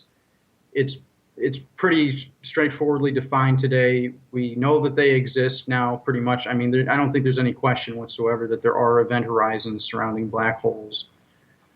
the first black hole ever discovered was Cygnus X1 in the Cygnus constellation with radio telescopes. But we didn't see the black hole. What we saw was the jets coming off of it. Yeah. Right. So, and like I said, recently there was, I don't know if you can look this up, though. There was those jets would look like a line that passes through it. I take it that's what I've seen the pictures of. That's what it is. That it looks like a line or something. They come flying out in all sorts of ways. I mean, the black hole, in order to produce jets, usually the black hole, it has to be spinning, and most black holes are very rapidly spinning. So are most neutron stars. That's how you get a pulsar, is a spinning neutron star. Right. So Nick, we're coming up on the 1 hour mark here, and I need to focus you a bit into how does this apply to the remainder of, I mean, the event horizon, I know you explained to me, is very significant in the, I believe it applies to the holonomic brain theory as well. Is that correct? Or where can we go from here? Okay. So there was a big question as to whether or not black holes retain information that falls into them. And it looks like they do. And the answer to this question comes from Leonard Suskind's superstring theory, in which essentially all of the information in a black hole is just you can describe it by things that are happening on the surface, on the event horizon. So the idea then is that the stuff that falls in gets smashed onto the surface of the event horizon. All of its information is on the surface of the event horizon.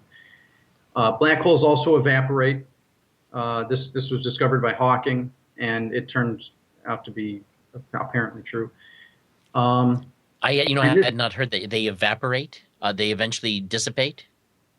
Well, so the black holes are always emitting Hawking radiation. Essentially, what happens is the space-time at the event horizon, like all the space-time in the universe, is always sort of foamy with virtual particles. I don't know if you know about virtual particles. That if you have an empty vacuum, particles appear and disappear just for no reason. Right. Particles will appear and then they'll disappear. And what's happening is there's a positive energy particle and a negative energy particle. They separate for a little while and they come back together. And when they do, they cease to exist. So when that happens at an event horizon, what happens is that the negative energy particle goes falling into the black hole, and the positive energy particle makes it out. Remember, this is right at the surface, right at the event horizon, and so if it happens in such a way that the positive energy particle ends up on the outside of the event horizon, it can go flying away. Bounces. But that's sort of a quantum jump event. It's not traveling out of the event horizon. That would be impossible. It's jumping in a quantum sense, and quantum entities do that. They jump from one place to another instantaneously, and for no reason. It's kind of quantum luck. Yeah, but what essentially that amounts to is that the black hole has a temperature. When the temperature of the black hole is cooler than the outside space-time, than the outside universe, the black hole will always be growing. It won't shrink. It will be emitting some Hawking radiation, but it's not going to be shrinking. When the outside universe cools to a sufficient degree, that black hole shrinks. It emits Hawking radiation as it shrinks, and that's how it shrinks. And when it gets really, really small, it essentially explodes because the rate of radiation, Hawking radiation, goes up exponentially as it's getting smaller and smaller. Because, anyways, I don't want it gets wow. Stronger. There's a viewer had written in the question, how can a particle jump for no reason? The idea of cosmic luck, if random has not been demonstrated. Would that not be a random event? I think that would be a random event. And randomness is assumed in the statistics of the standard model in quantum theory because it's easy. There are theories under the banner of quantum chaos. And those theories, I would suggest that those are probably a good avenue. Again, I don't think there is randomness. For all intents and purposes, it's random. When I say no reason, I'm saying no reason that we know of. Right. Now, in a And sense, at least at our state of awareness at this point in time, it is indistinguishable. well, there's also the issue of quantum uncertainty principle, which is to say that we can't measure down to a certain level. And so even if there was causality, even if it was deterministic, it's very possible that we could not measure it, period, ever. Right. Yeah. There's the So unknowable element too. that doesn't mean that it is random. And in fact, some of these experiments in the vein of quantum chaos have been fairly successful at demonstrating that, at least quantum systems can be made to act chaotically. So that has been demonstrated. Whether or not all of these, in terms of the statistics of quantum mechanics, of course, it's randomness that's used in classical statistics anyway, and it's a classical statistical theory. So it assumes the idea of randomness, at least mathematically. But that isn't to say that it is actually random. Whether or not it is may be indeterminable. that would be, I guess. If we were to take a bucket, a mile cube filled bucket with quarters and drop it to the ground, it may seem random as to how many heads and tails you get, but it's really more chaotic. That's definitely chaotic. Yeah, I mean, with those macroscopic objects, somebody put those things in there a certain way. They were jiggled a certain way on their way up to the top of the building. All of those jiggles, they change things. Yeah, and we don't know how they change things. But just because we don't know about it doesn't mean that it wasn't caused. It's still deterministic. It happened. So, anyways. So this idea of black holes emitting this Hawking radiation and the idea that the information that the black hole emits contains all of the information that fell into the black hole and that information isn't destroyed. This is called the law of conservation of information. This is sort of a new thing, and it comes out of the holographic principle. Now, there's a lot of physicists out there that still don't believe in this, and could they be right? If superstring theory, well, it doesn't even really matter if superstring theory is wrong, I suppose. It's more whether or not the holographic principle makes sense. Mathematically, it does. So your theory is dependent upon the holographic principle, correct? Yeah, especially in the 100%. The other interesting thing about the holographic. I'm sorry. principle, I wanted to comment on that to the viewers because I do need to tell you as well that we've got to get to the nuts and bolts here soon. But I'm right there. I'm right there. Okay, fantastic.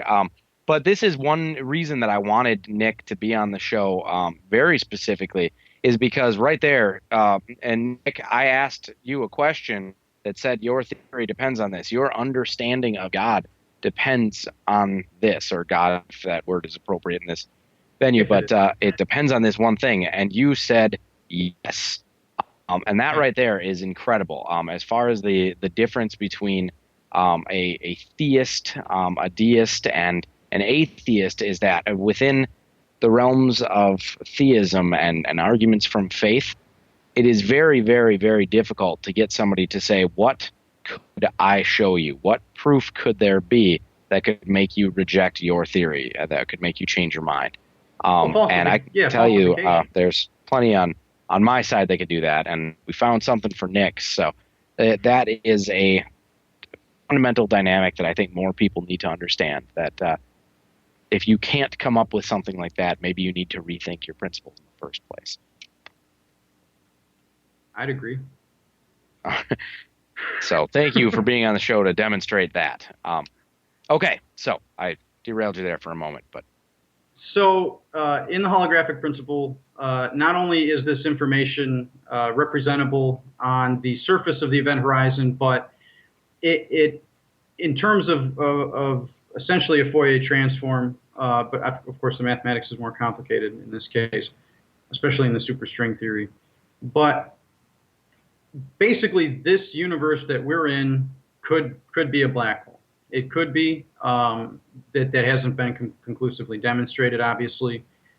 I've got some ideas as to how to falsify that postulation. But It could be, and the information that encodes us and everything that we see could mathematically speaking at least, be encoded on the event horizon of this universe. And that's essentially, superstring theory has not settled on the universe being a black hole. It does admit that it could be. But it does essentially say that we are holographic projections of the information on the cosmic horizon. So that is an inherent part now of Susskind superstring theory, at least. My postulation then would be that the universe is a black hole.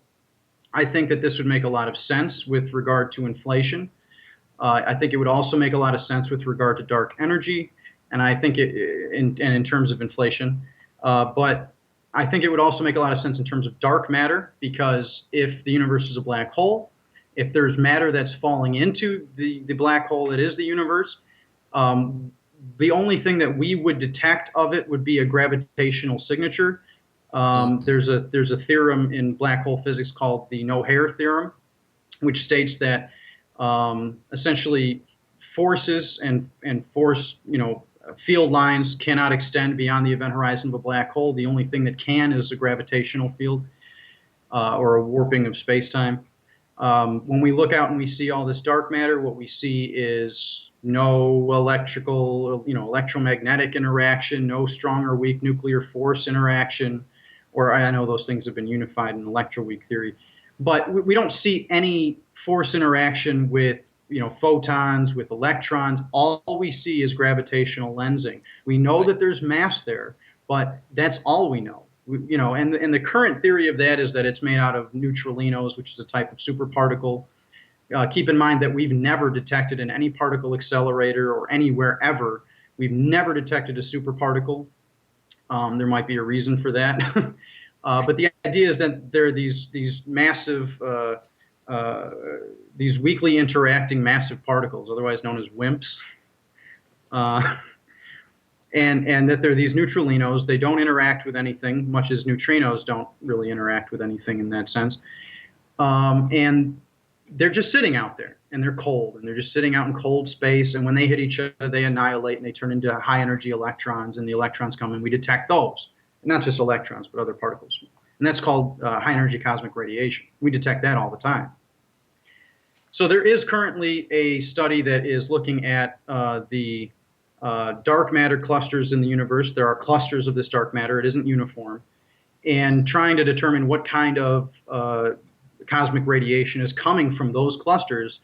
And my falsifiable conjecture based on this theory is that the radiation that we detect from the dark matter clusters will not look like cold neutralinos sitting out in space, hitting each other and annihilating, but will rather look like hot emergence of matter that's falling into the black hole that is our universe.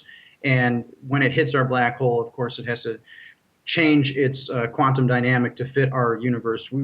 Our universe would have a different Planck scale, essentially, than the outside super universe. And so it would, in terms of superstring theory, there would be a difference. And we would be able to statistically determine that it matches, statistically with that theory rather than with cold neutralino annihilation. So there's a falsifiable conjecture here. Okay. Now, if the universe is a black hole and we are a holographic projection of the stuff, the sort of cellular automaton-like interactions that occur on the surface of our cosmic, horizon, then black holes in our universe are essentially universes as well. This is the idea of Lee Smolin, who is another very famous theoretical physicist today. And his theory, of course, is of cosmic evolution. That is to say that universes that produce black holes reproduce. That's how universes reproduce. They have black holes. And those little black holes inside that universe, inside that black hole universe, are themselves universes. Of course, superstring theory admits that, it admits that universes can be black holes. I think the current paradigm that Susskind is working in suggests that it's actually a saddle universe. But he's working from the idea that this dark energy is there, and my suggestion is that you don't need dark energy if this dark matter is actually falling into our universe and adding mass to the black hole that is our universe, which would also have there's a function, the Bekenstein-Hawking thermodynamics basically says that, well, I don't know. As black holes get bigger, their surface area grows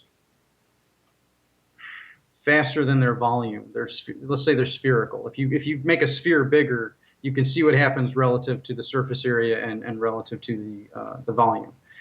So that makes sense in my opinion with regard to dark energy. I don't think we have to have a positive curvature. I know I'm getting kind of technical, so I'll come back. The surface area grows faster than the volume, or the volume grows faster than the surface area? Let me think. With spheres, it's the latter.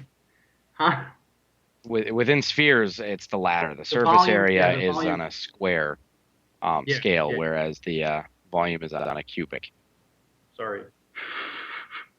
Anyway, so the difference there could cause what we're seeing in terms of what we think is dark energy, I think. So this is a type of universe with universes inside of universes, black holes inside of black holes. And that's where it gets really, really interesting in terms of the theory that I'm talking about, and also Smolin is sort of talking about. But mine goes a little bit further in this sense, and this is what I'm adding essentially to that. And that is, if you've got universes inside of universes, now we can think about the dynamics of that in terms of the information flow in the system, right? As information comes into one black hole universe, it stays in there for a while. It's processed. Black holes, there's something called the Bekenstein bound in computational theory, and it applies to black holes, and it's been demonstrated that it applies to black holes. Black holes are essentially giant computers, unless they're small, and they're little computers. Most of them to us seem very big.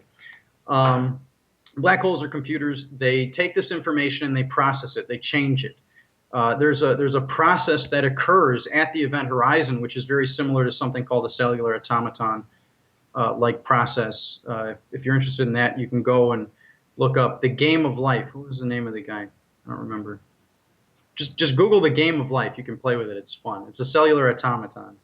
If you cross-reference that, you'll find it. All right.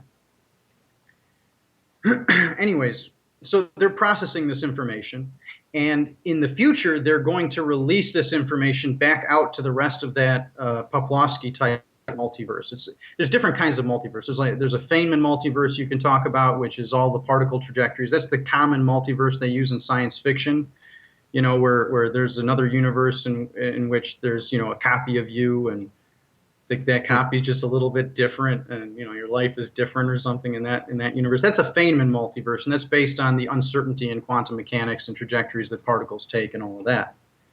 What I'm talking about is more like a Poplawski type multiverse. And the reason I call it that is that one of the first people to propose, or at least demonstrate an Einstein metric or something similar, was Nikodem Poplawski. I think he's at Indiana. Anyways, but what I mean by that is a multiverse in which there are universes inside of other universes in the form of black holes. And that's what Lee Smolin is talking about as well. In that case, the information flow, and this is my conjecture, and I can go on if we have time to explain why I think this, but my conjecture then is that this forms a hierarchical temporal memory type network of information in the system. That is to say that information tends to flow in this hierarchical network. You can see that it is a hierarchical network very easily, that it's black holes inside of black holes. There's a big universe, and then inside of that one, there's other little ones, and eventually all the information in that big universe is going to end up in a bunch of little ones inside that universe. It's clear. So it's hierarchical, right, in terms of its network structure. And the information flow is essentially exactly the same as that for a hierarchical temporal memory. which is the basis of how our brains work. The way our memory works in our brains is this theory of hierarchical temporal memory. It was created by Jeffrey Hawkins. So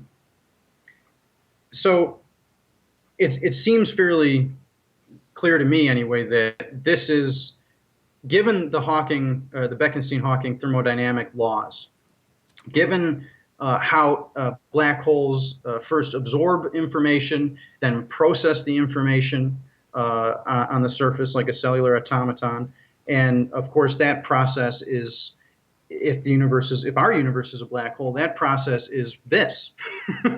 This is what that process looks like right here. Everything we see, the universe that we see around us, this holographic sort of universe, that is what the process looks like. After that process, is over with, essentially it is over with because the universe cools, and black holes within our universe will essentially absorb everything eventually. But then they will evaporate. And when they evaporate, that information will be released back out into this multiverse. So there's obviously a feed-forward system, as there is in a hierarchical temporal memory, and there's obviously a feedback mechanism. And so the information flow is, in my opinion, and this is the conjecture, it is a hierarchical temporal memory. Its function is obviously holographic. This goes along very well with holonomic brain theory and the fact that information in our brains is also stored in a holographic way, and is encoded and decoded by Fourier transforms, and is literally holographic. So this black hole, universe within black hole universe, this Poplawski type multiverse, in Lee Smolin's sense, and Smolin saying essentially the same thing in that case. The evolution that Smolin is talking about is not only identical to Kaufman's evolution, but Kaufman also very clearly states that his evolutionary models function in the exact same way as functional neural networks.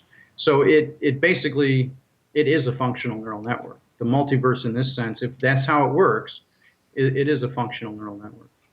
So what you're saying then is that, given the theories that we talked about, and the idea that the universe is in fact a black hole, it would rely on that, that the universe or the multiverse is indistinguishable from a self-organizing thought. Right, a self-organizing system or a functional neural network, which is analogous, not identical, but analogous to the way the human mind works, or no, mathematically identical to the way, but it's analogous to a human mind, I should say. Not analogous, identical.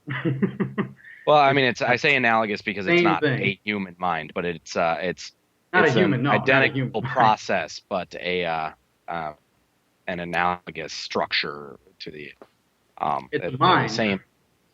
Right. That's what I'm saying. I'm saying it's a mind, and there's, I can't say that it is infinite, but it appears to be. So you're saying that the universe is itself conscious, or the multiverse is itself conscious? The multiverse. If the multiverse is at all even as complex as the human brain, it would have to be. If it's as complex as, well, it depends on what level of animal you might think is conscious, but if it's that complex and it's a functional neural network, then there is likely some sort of a threshold, and we haven't necessarily discovered exactly what that is yet. But it's a good bet, given that the number of possible universes in this model, and the idea that this thing is a finite amount of energy seems unlikely to me. Because we don't know if we have a multiverse within this, we are then very likely, this wasn't the beginning of this chain. Oh no!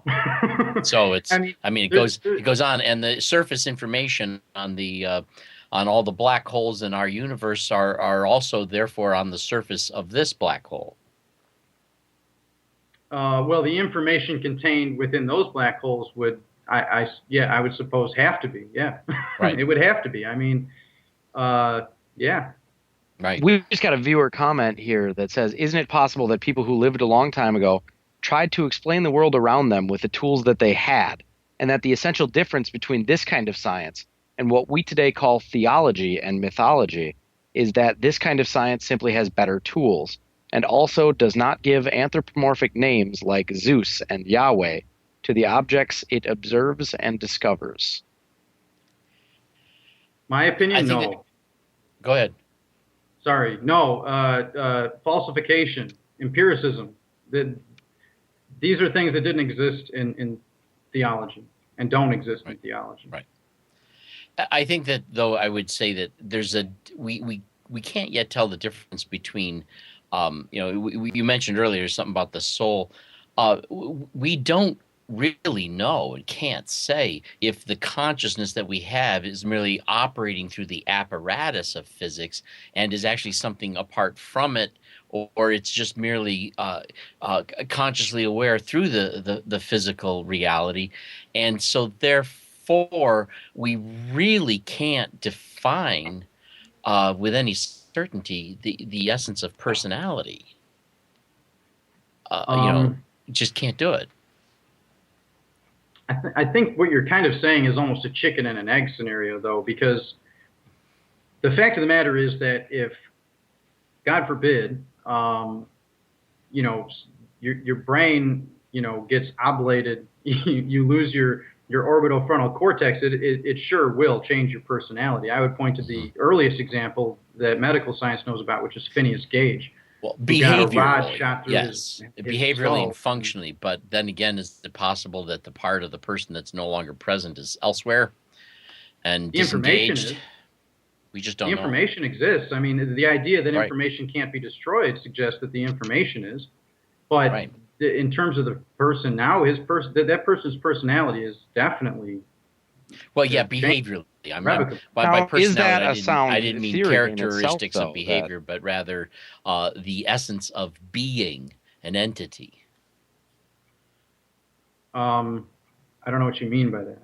Yeah, that's what I'm saying. We don't know what it means. None of us do.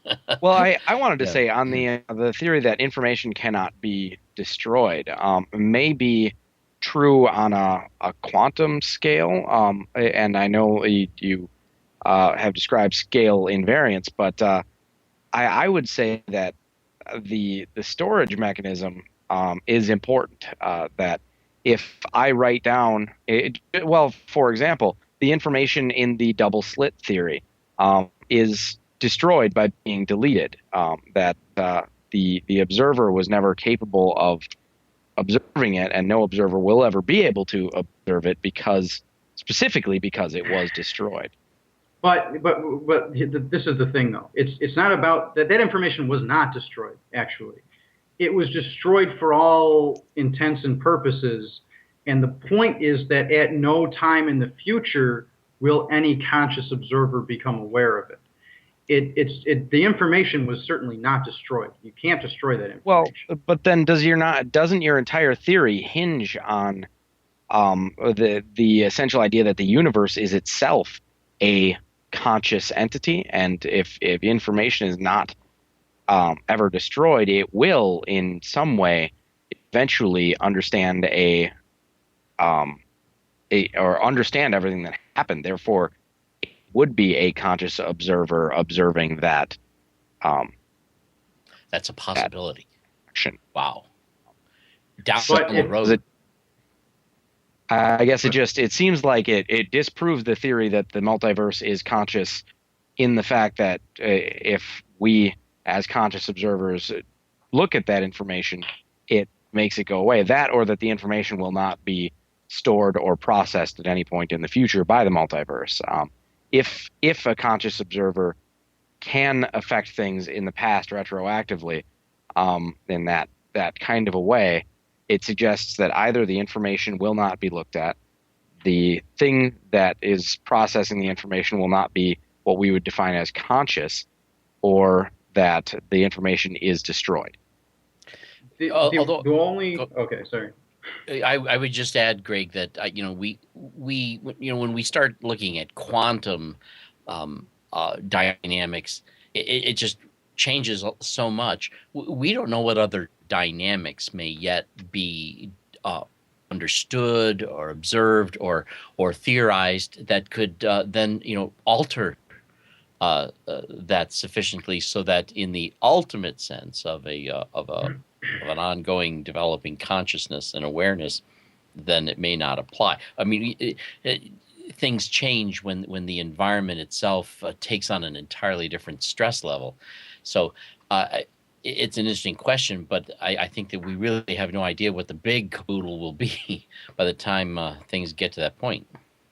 I've got a point on that issue though, and here's the thing. In order for the rest of the multiverse to become, in some sense, at least informationally aware of that, time has to end first.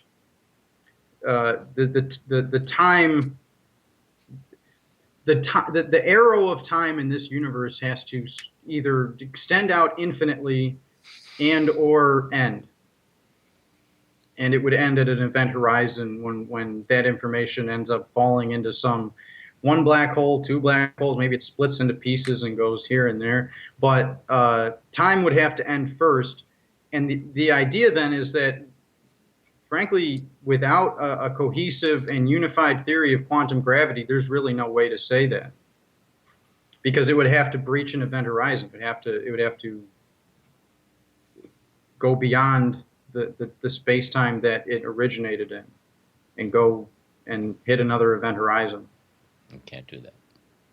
Well, no, it can, but the point is, either an infinite amount of time would have to elapse or time would have to come to an end first.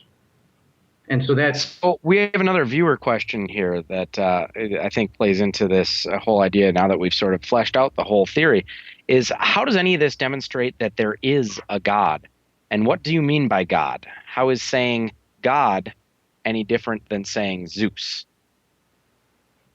Well, I guess what they're asking is, why would you consider the conscious multiverse, to be equivalent to a god and a deist god and not a theist god? That seems to be my interpretation of the question. Mm-hmm. So, well, a theist god, first of all, is involved in human affairs and apparently writes books. That would be one. I mean, I'm a theist, and I would disagree with that. But then, answers prayers. Maybe, I don't know. I don't see a dynamic like that going on here. So that if it is some sort of a god, I think it fits the basic idea of the sort of creator god anyway. The idea that this thing, by a process that is thinking, decides on what the parameters, the physical parameters for new universes are going to be. So you're really talking like a personal God who's actually even aware or cares. If the thing is infinite, it's very hard to talk about personal. Yeah. I mean, everything that any kind of context you're going to say personal, that's a finite. Even if you say personality, I mean, that's very hard to speak on, and I think that's beyond my purview to speak on that. But well, as a biologist, I think I can relate to some extent to the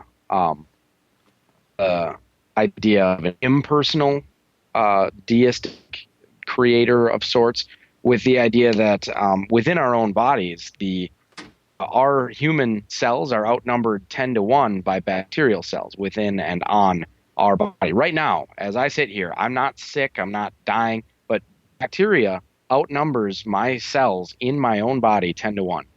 99% of those are in your gut, That's true. Well, a lot of them are on my skin, on my mouth, but yeah, the entire digestive tract is just littered with bacteria, and I mean, so is your skin. They call it your normal flora. It's not a problem. Your body actually depends on a huge amount of it.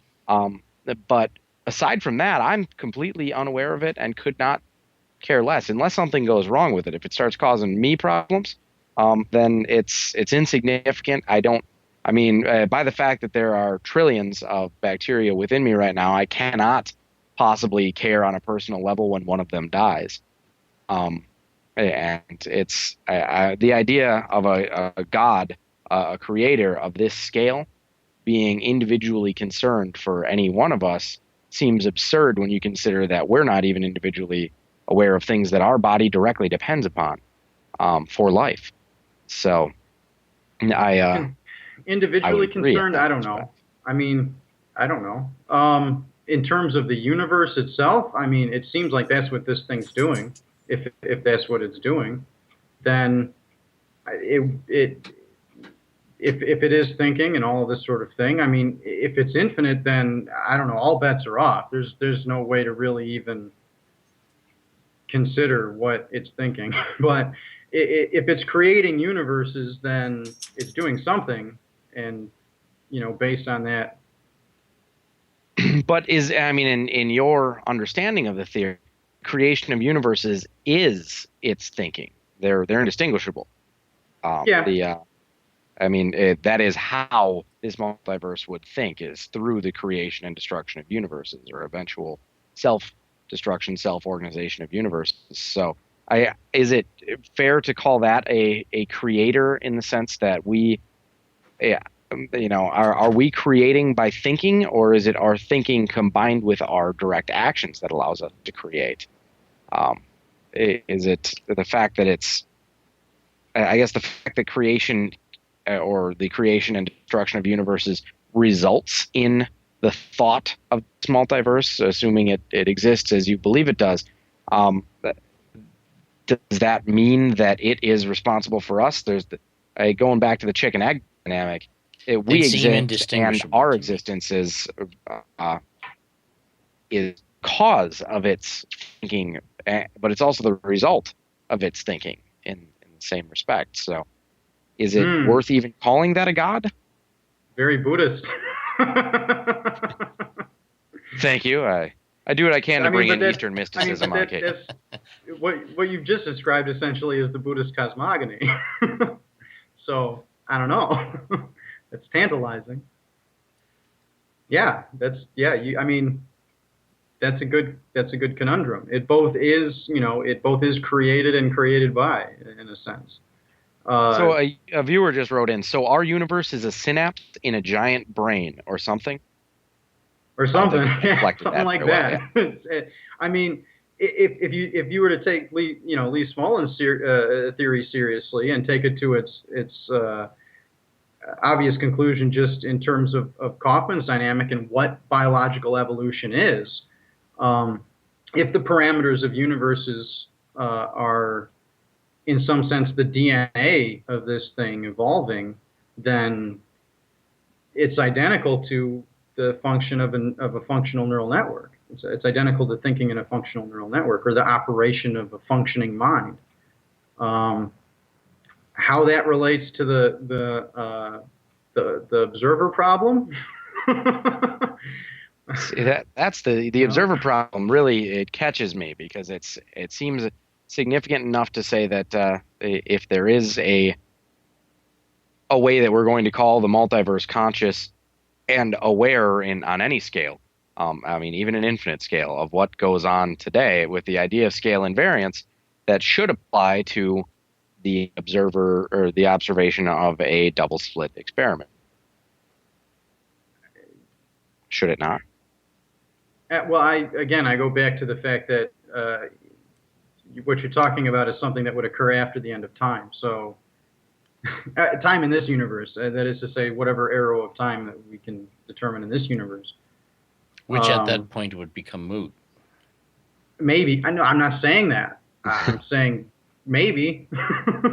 Yeah, right. Unless time is sucked into another universe, as you sort of alluded to, right? That time could essentially continue in each individual universe. I mean, our time has a starting point in our universe. Roger Penrose recently came out with a really interesting idea, and what he essentially said is that what he was talking about was you can't describe time when nothing's happening. time ceases to exist if nothing's going on. There's no thermodynamics. There's no, I mean, as soon as every single particle in this universe gets sucked into a black hole in this universe essentially ceases to be. And there is no more, unless you're talking about the black holes flying around and hitting each other. But at some point, they're all going to merge. And so at that point, time in this universe doesn't make sense to talk about in any way, not even mathematically. And certainly time is a form of metabolism. Basically. Yeah. But using the holographic projection idea, if a planet in this universe or dark matter is actually a projection of something on the event horizon of another universe, wouldn't time work in sort of the same way? Didn't our time begin when the first particles got sucked into this black hole at the creation or the singularity that created this universe? Created time, but it created it from a parent universe. It would have began when this universe was born as a black hole, when a black hole formed in another universe, not when particles got sucked into a black. The black hole had to have already existed in that sense, and it didn't. Our universe would have been born when a black hole formed in another universe. So right, that singularity with the Big Bang event, in a sense. I mean, it's very hot and very dense at the beginning. Of a small black hole is extremely hot and extremely dense.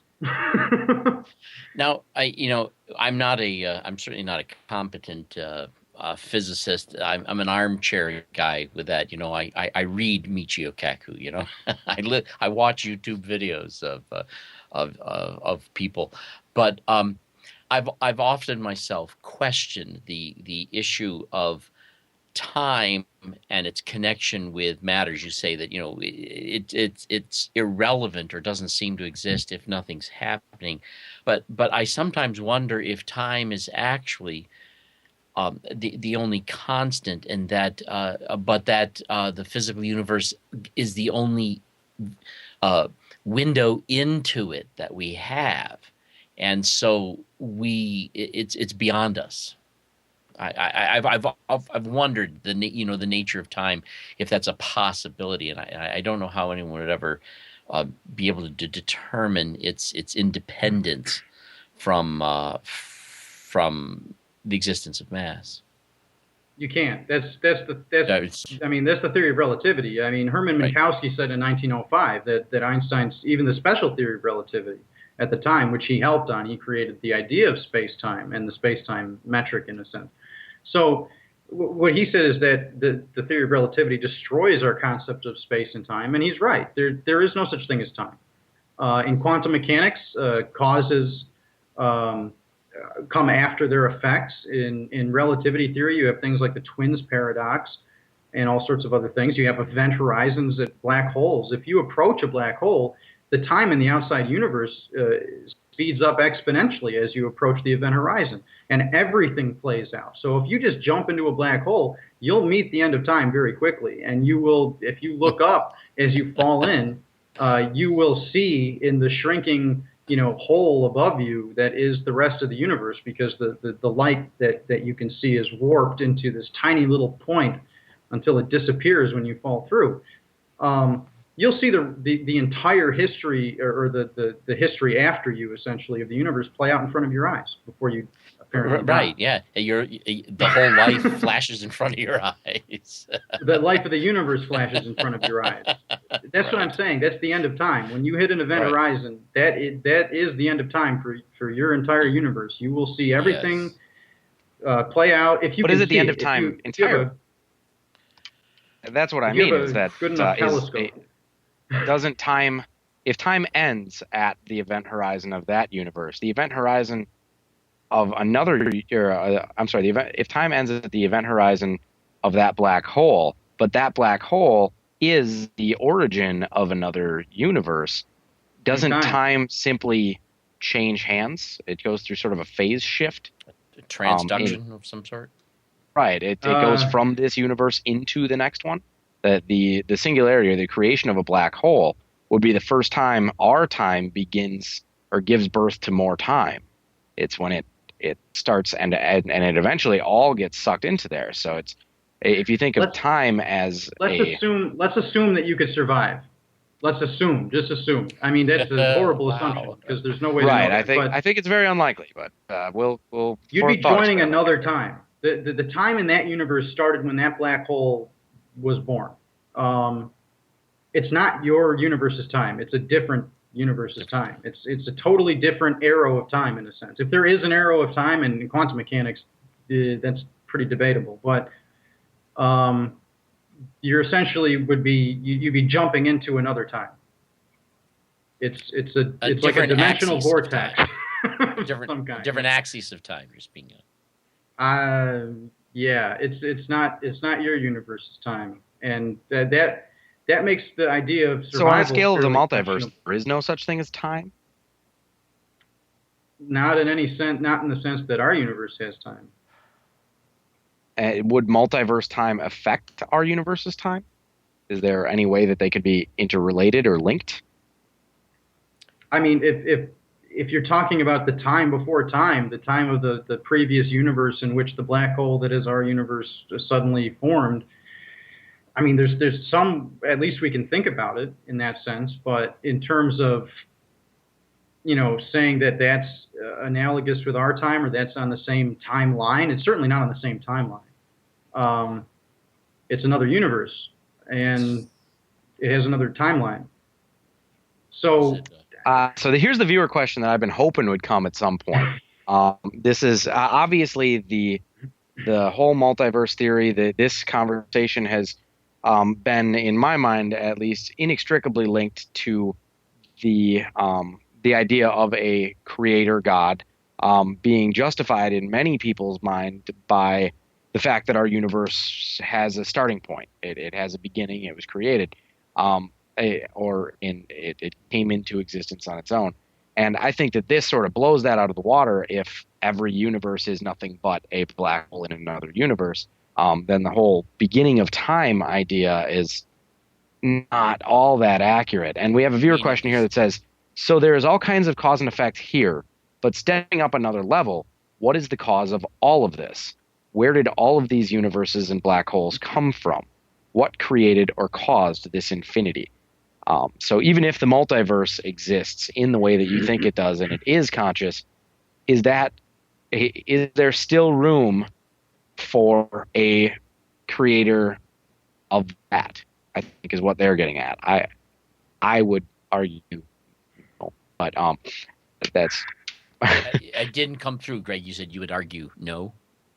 Right, I would argue no, or at least there's no room for logical defense of that. I'm sure there is room for it in if you want to make room for anything, but I think that's what they're asking here is just because there is a multiverse that is in this way conscious and infinite, does that mean that there cannot still be a creator God before that, something that created that? So for one, I would say, I mean, if you've got something that appears to be conscious, living, alive, by definition, is life, and is infinite and infinitely conscious, potentially, why do you need that? Isn't that enough? But second of all, if there's anything beyond that, all I can really give is my personal sort of metaphysics in that sense, and that's opinion. But I would say that it's almost like mathematics is trying to solve itself. The quantum aspect to it, I'd point to Gödel's incompleteness theorem and the fact that any binary system, or that is to say, a logic system that's binary with true and false, that is, any statement can be either true or false, and that's the basic logic system of our mathematics. Cannot prove its own existence, cannot prove its own consistency, and therefore is incomplete. That's Gödel's incompleteness theorem, if it's complex enough at least to support a number theory, which this mathematics that we're talking about, mathematics itself, would have to obviously support number theory. So that's not true in a quantum system. But that's not true in a quantum system. That's the thing. If you add a true-false factor to that, that is to say that at least one statement in that system is both true and false. That's quantum logic. At least one. and possibly only one, you don't need any more than that, then there's no problem with Gödel incompleteness. This whole quantum logic system that we're in, because obviously what we're talking about is embedded in quantum mechanics. Quantum mechanics is certainly quantum logical. It's not a binary logic system. And so it may just sort of be a necessary factor of mathematics itself, in my opinion. I don't know this. It's a sort of a philosophical, conjecture or proposal, but we are in a quantum logic system. That's the only way to beat Gödel incompleteness. So I don't know. Sure is mathematical. So we did get another viewer comment on that. I'm trying to get back to it. I just had to click something different. Okay. Does the universe show any more life/thinking/intelligence than, for example, the functions of a human heart? Yes. It's more like the function of a human brain. Now, the universe or the multiverse? The universe. Sorry, I've made that mistake several times during this show, so I'm assuming that I'm not the only one. That is an interesting point, though, is that the multiverse giving rise to different universes in this respect, if there's no scale invariance, it doesn't every universe in itself also exhibit the same consciousness on a smaller scale? A community. Well, I think I misspoke. I mean, I said no, but that's sort of like the overall picture. That's like, the cold, dead sort of universe. But we're sitting here talking to each other, and we're in this universe, and we're made out of this universe, and we're part of it. So yeah, I mean, your brain is just a tiny little piece of this universe, and it's a heck of a lot more, conscious and complicated and all of that than your heart is. So you're part of it. Does complication necessarily mean consciousness? No. There's I mean the idea that the multiverse is so complicated and so complex, and it follows these dynamics. Does that necessarily mean that it's conscious? I mean, you said yourself that you believe there's a threshold at which point we could determine, say, okay, this brain is now complex enough to be conscious. But is it possible that our very consciousness is not a unavoidable result of the complexity of our brain, but a directed result of the particular path of evolution our brain took? It's possible for a more complex brain to not be conscious, just more complex. I don't think it's possible for a more complex brain to not be conscious. No, I don't think so. I don't see any evidence of that either, because when he started off with that hierarchical temporal memory, that the holographic aspects of it are identical, it just suggests consciousness in a way that one could, you'd have to believe in it more than deny it. What we're talking about is the definition of consciousness. Yeah. I mean, with these aspects essentially, and a certain threshold, breaching a certain threshold of complexity, are all complex systems conscious? No. I mean, can you have a system that's more and more complex and not even remotely conscious? Of course. I mean, the Earth is a heck of a lot more complex than your brain. I mean, there's a lot more particles in it. They're doing a lot more things. The amount of information contained in it is way greater. The sun even more than the Earth. So it's not complexity that's causing consciousness. It's a threshold of complexity within a certain dynamic, and that dynamic is fulfilled. So it's the structure that's more important than the structure and the complexity, both, but not one or the other. Just as a heads up, we're running up to about 9 minutes left. A couple more viewer comments or questions here. First one is, has all of this been observed? How much of this is observation and how much of it is conjecture or extrapolation? So I guess of your theory, which things are the things that are pretty well established as known facts, and which ones of them are still awaiting testing? And so I would say that the component of all of this that is actually my theory is essentially that the information exchange within the type of structure that we're talking about here with black hole universes inside of black hole universes, in that context, that's essentially what my theory is. But my theory is just built on obviously a bunch of other theories. Some of these theories are more, have been demonstrated more effectively than others. Clearly, superstring theory hasn't been falsified at all. That is to say, it hasn't produced yet a single falsifiable test, and so therefore hasn't even been attempted to falsify. However, the mathematics works out, and because being a serious scientific theory, it is consistent with all of the data gathered so far. So that is to say that a whole bunch of falsifications that could, but it doesn't falsify it relative to other theories. So some things more than others. It depends on whether or not superstring theory is right, makes sense, etc.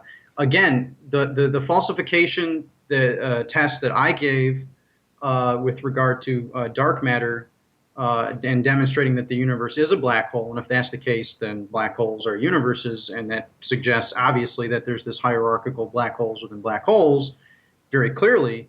I think that could be a falsification, and that would certainly be a test of string theory, because if string theory can come along and say, given the holographic principle, given this conjecture that it's matter that's falling in from the outside, and given the radiation signature from the dark matter clusters, that would be a falsification test of string theory.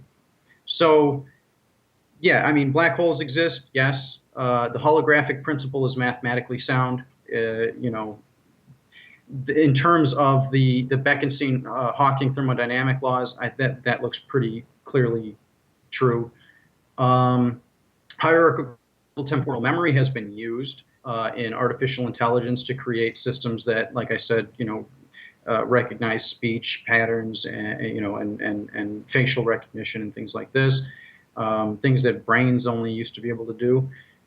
So it seems fairly good. I have a question that I'd like to ask, and that is, how does the concept of the fact that we are beings that have somehow come about in this universe, and our need for love, affection, adoration, relationship, society, this relational dynamic that is so much a part of human behavior, human perception, human meaning. These things, if they evolved, if they come about through this constant process of organizing, what does that say though about if we turn the universe into just this giant thought process, where does this value of love and adoration, where does it come from, and where is it going, and how does it fit in, or does it, or can it? Are you asking me? Yes, yeah. I mean, humans clearly evolved as a social species. A lot of our feelings and emotions are very much related to that evolution and to the things that we need to do behaviorally to survive and propagate. And yet they're a repetition of this pattern of organization that seems to be holographically built into the whole. So it just strikes me as somehow, if this was ever going to happen, it was always going to happen, and that just based on that deterministic principle. And I'm curious about what that says about then this ultimate consciousness. Well, you got to keep in mind there's other modes of evolution that aren't so nice, and yes. I don't know that it necessarily suggests anything about the type of evolution that occurs on a larger scale. Or what's present in that evolution, not to say the type of evolution, but what's present in it. Where do these things come from? Why would we develop as social beings? Other creatures are not as social, and yet they're still, risking survival and what have you. So the very fact that this is one of those options. Still others are more social. I mean, it's an environment. It's a complex, adaptive system that, adapts to the environment. The environment includes other species. So I don't know that we can necessarily, conclude that. I see where you're going. I see where you're going with it, but I don't know that we can It's a problem. necessarily. I find it irresolvable personally. Well, I would point to the difference between animals that all of us are very familiar with, the dog and the cat. I personally, I'm a dog lover. Actually, Misty, come here. Here's my pup. But dogs are pack animals. They're social animals. They are animals that love people. They love attention. They love each other. They crave affection, and they need that social feedback. A solo dog is not a healthy dog. Cats, I'm pretty sure, hate everything. I I would argue that that's because they're not dependent on anything social. They're independent entirely. They can hunt for themselves. They can care for themselves. Aside from when they're very, very young, cats They can make their own vitamin C. They're amazing. They're terrible pets, in my opinion, but they're amazing animals. And because of their self-reliance, they are very different from humans in our need for affection and for connections and for love. If you can call what animals feel love, I personally would. It seems strange, but I've had several cats that just love me and will not leave me alone and nestle with me and everything, and I don't know why. It's weird. Room for anomalies even within cat species. Yeah. But I mean, domesticated cats have been bred to be around humans for at least 3,000 years. So it's possible that we bred some of that into it. But I don't know if that is a independent variable from what we've done. But I could say that it's pretty obvious that that dogs come there. I'm getting badgered here by Joey, the show's producer. It is 8:00. He said he can give us a few extra minutes. There's a last question from a viewer that says, if the multiverse is more like a human brain, how does that make it more like a creator and less like the created? Is it just because it's bigger? It's not more like a human brain. It's more like a brain. I mean, the human aspect, I'm comparing the human brains because these are the brains that we sort of know are conscious. It's all hard for us. And the love, the things Bob was talking about, are distinctly features of a human brain and cannot be projected to an infinite brain that would not be reliant upon the social structure or anything of that nature. Yeah, I mean, that's beyond my ability to answer in a sense, but like I said, when I'm talking about human brains, I'm trying to say we can relate to this, and I'm talking about consciousness in terms of the complexity. The threshold that we know of now is us. I don't know that we yet have a really good beat on that complexity threshold with this dynamic, and again, it takes both to produce consciousness, but with the dynamic, with the level of complexity, it's highly suggestive that this is something that should have something akin to consciousness. Our own consciousness is very special. I mean, you can knock out all sorts of all kinds of different areas of the human brain without knocking out the conscious part. I mean, you're going to lose a lot of stuff, but our brains are organized in a very specific way to deal with our environment and to reproduce ourselves. So if the thing is infinite, if you're talking about an infinite functional neural network, an infinite mind, or something that's akin to an infinite brain, and its mode of evolution is clearly very strange. We're talking about evolving universes and physical parameters and mathematics that just goes beyond most, if everybody's comprehension, essentially. I mean, we're using computers for most of this stuff now. Right. It's too much to juggle. Nick, I think that Yeah. you've answered that question pretty succinctly, and as we're running short on time, I wanted to give you the opportunity to come up with any final concluding points. I did want to say one thing myself, and that I'm going to actually sign off, except for a final goodbye when you say you are all set. But the one thing that you said in our conversation the other day that I was really hoping would come up, I wrote it down. I thought it was such a fantastic quote. Is that your conjecture has come together in such a way that you said to me, if you're going to believe in a God, this is the God that you should believe in. I don't know if that's something you wanted to comment on at this point, or just something that I should throw out to the viewers, but I wanted to give you and Bob, if you have anything to say as well, we can say probably 2 minutes to do a quick sign off, and then we've got to pitch the show back over to Joey so he can get prepped for the next one. Well, I mean, to answer that, it makes it sound a little bit arrogant. I'm not saying it in that sense. I'm saying if you're a rational, scientific-minded person, if you're going to, talk about a God, and we're running up against the same problems that theologists have run into, but I think that reason and falsifiability and all these things are very important. I think if we're going to talk about any sort of infinite mind, there's got to be some sort of context. We have to be able to relate this to reality. And I think this does relate that question to reality. Does it fit the definition of God? That, I guess, depends on your definition of God.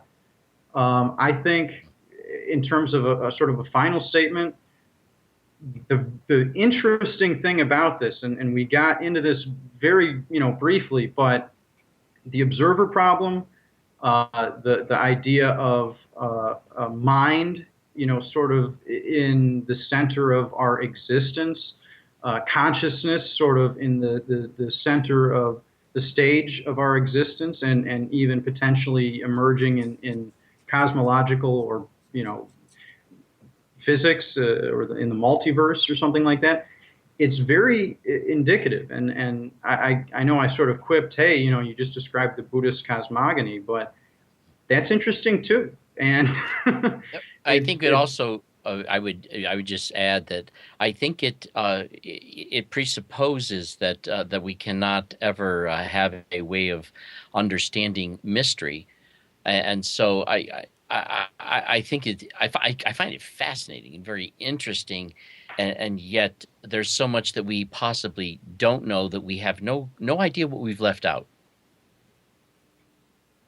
I mean, I don't know, understanding mystery, isn't that what mystery isn't understood, right? Exactly. But that doesn't sort of mean it doesn't exist. Yes, right. Well, We've got about 30 seconds left. Any final words from either of you to say goodbye? No, just fascinating stuff. Loved it.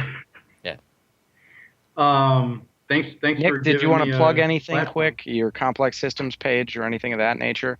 People want to learn more? Political stuff. I don't know. We do that another time if you'd like. Okay. Well, Nick does. He is on Facebook. Runs a complex system or the Global Party for Complex Systems Theoretic Governance. Did I get? Global Party for Systems Theoretic Governance. It's a political. The idea is it's sort of almost in line with like Sam Harris's scientific ethics kind of thing. Which is very related to what I was talking about last week as well with Alan. So, thank you, Nick, for joining us. I have loved the opportunity to do this. If anybody has more questions or comments, I'm sure that we may not be able to address them on the show, but I'm hoping that this piqued your curiosity. You can email me at greg@inspiringdoubt. That's related to my page. I've not yet put together one for this, but inspiringdoubt.com. Or you can send the emails to the New Covenant group. You can send text messages, however you'd like. We'd love your feedback. We'd love your information. Nick, Bob, thank you for joining us, and it's been fantastic. One final thank you to Joey for giving a few extra minutes here at the end and for tolerating the fact that I forgot to turn on my Skype until the show was about to start, which is why we got a little bit of a late start there. This has been Inspiring Honesty. Join us again next week at 6 o'clock. I don't have a guest lined up yet, but that doesn't mean that you won't be in for something new and exciting at that point as well. Have a great day.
Welcome back to the place. This is the place for intellectual, spiritual, and scriptural honesty. And we've had an exciting day. We just had a program on that was extremely fascinating. We will be uploading it the latter part of the week. My voice has given me just a little bit of difficulty tonight, and so I would ask you to forgive me. But I want to bring Bob in. We have Bob Greaves, the unconventional pastor, with us tonight. He's our guest host here tonight, and he's going to carry the ball. He's going to interview a wonderful gentleman by the name of Dr. Boyd Purcell. Welcome, Bob. Well, thank you. Thank you, Michael. It's good to be here with you. Well, it's a pleasure to have you. Your show is... It's awesome. We keep getting a lot of feedback from people who keep watching the Wednesday night program you're teaching, and also all of the interviews that you do on Sunday nights. And I'm looking forward to tonight's show with you talking with Dr. Purcell. Very good. Very good. Yeah. And so I'm going to allow you to introduce Dr. Purcell, and I'm going to step to the side and enjoy the show. Excellent. Yes. Well, Dr. Boyd Purcell, I want to welcome you to the place. And this is actually not my show. I'm here kind of guest hosting for Dr. Jones, and my show was even preempted tonight. But I want to welcome you, and why don't you say hello to some of our viewers here? All who are listening this evening, and trust to be a very interesting and inspiring, informative program. Well, very good. Glad to have you with us. And now you have been in ministry in various capacities for about 40 years now. Is that correct? Yes, it is. Quite a variety. I have been a pastoral minister, pastor of a church. Was a pastor of an established church for 5 years. Did a new church start for my former denomination, and the church grew from home Bible study to average-sized Protestant church with a beautiful building and a nice location. Then I ran into difficulty with the denomination due to too much love, grace, and mercy when I came to believe in Christian universalism. So I was forced to resign, and then became a substance abuse counselor, an inpatient therapist in a psychiatric hospital, private practice, teaching in university, psychopathology, and other counseling courses, and became a hospice chaplain, providing spiritual care at the end of life for hospice patients. Wow. Yeah. Well, I see you have a very interesting and very broad education as well. That you've got a number of degrees here. You're board certified chaplains you'd mentioned, and Master of Arts in counseling. And then your doctorate is actually a degree that integrates psychology and theology. An interesting way of combining it. Of course, the hospice work is just a tremendously heartfelt ministry. I imagine you get to know families at some of the most vulnerable moments. And I would wonder, was your work as a hospice counselor something that was the result of your universalism, or was that something that may have actually been your interest in that was something that led to it? Well, it sort of led to it. The problem is I look back, the Lord was preparing me for hospice ministry for many years before that even became a possibility for me. In that I did my Master of Divinity thesis back in 1974 on death counseling. And no kidding. It was many years later before I actually went into hospice ministry. But all that really helped and impressed those interviewing me that I was the best person for the position. And there were several, 10 or 12 interviewed, I believe, and only 2 of us were invited back for a second interview. And the other graduate was from Duke University, a rather prestigious theological school. But I felt I was the better candidate, and so they hired me. Now you've also authored at least two books that I see that are available on Amazon.com that I think would be good for people to be aware of. The first book that seems to be available there is Spiritual Terrorism: Spiritual Abuse from the Womb to the Tomb. Could you tell us a little bit about what led you to make that book? Yes, I did that after retiring from hospice, and I learned so much over the years, and many illustrations I could use of spiritual abuse and spiritual terrorism. Wanted to share that with an even wider audience. So after retiring, I bought a computer, first one I ever owned, and began writing the book. I completed it in 2008, though it took me a little over a year to do it. But more importantly, it took me a lifetime of preparation to be able to write the book, at least to what I want to be the quality of the book, and which some people told me it is. In fact, now there are 45 reviews of spiritual terrorism on the internet on Amazon.com, and 42 of them are 5-star ratings. Yeah, excellent. If you could tell our viewers a little bit about what is the basic thesis behind spiritual terrorism, spiritual abuse from the womb to the tomb. Well, it's about spiritual abuse, the essence of which is any life harmful relationship one has with the God of a person's negative conception. And some of those life harmful consequences are low self-esteem, depression, feeling never good enough, and even worse, never going to be good enough to please God and gain admission to heaven. And this may lead to suicidal ideation and other serious mental, emotional health problems. So that's why the subtitle is Spiritual Abuse from the Womb to the Tomb. It starts very early, even in the womb, and may last not only to the tomb for the patient, but even beyond the tomb for family members who may worry that the loved one is burning in hell forever rather than enjoying the glories of heaven. Yes. It is amazing how our culture has turned that way. And I imagine that the spiritual terrorism book that you wrote it probably led to some feedback that made you, I'm just guessing that the feedback is what caused you to feel that it was really necessary to write a follow-up to that. Is that part of how that would have come about? Yes, it is. So it has been 4 years, and there's been substantial amount of feedback from across the country and around the world.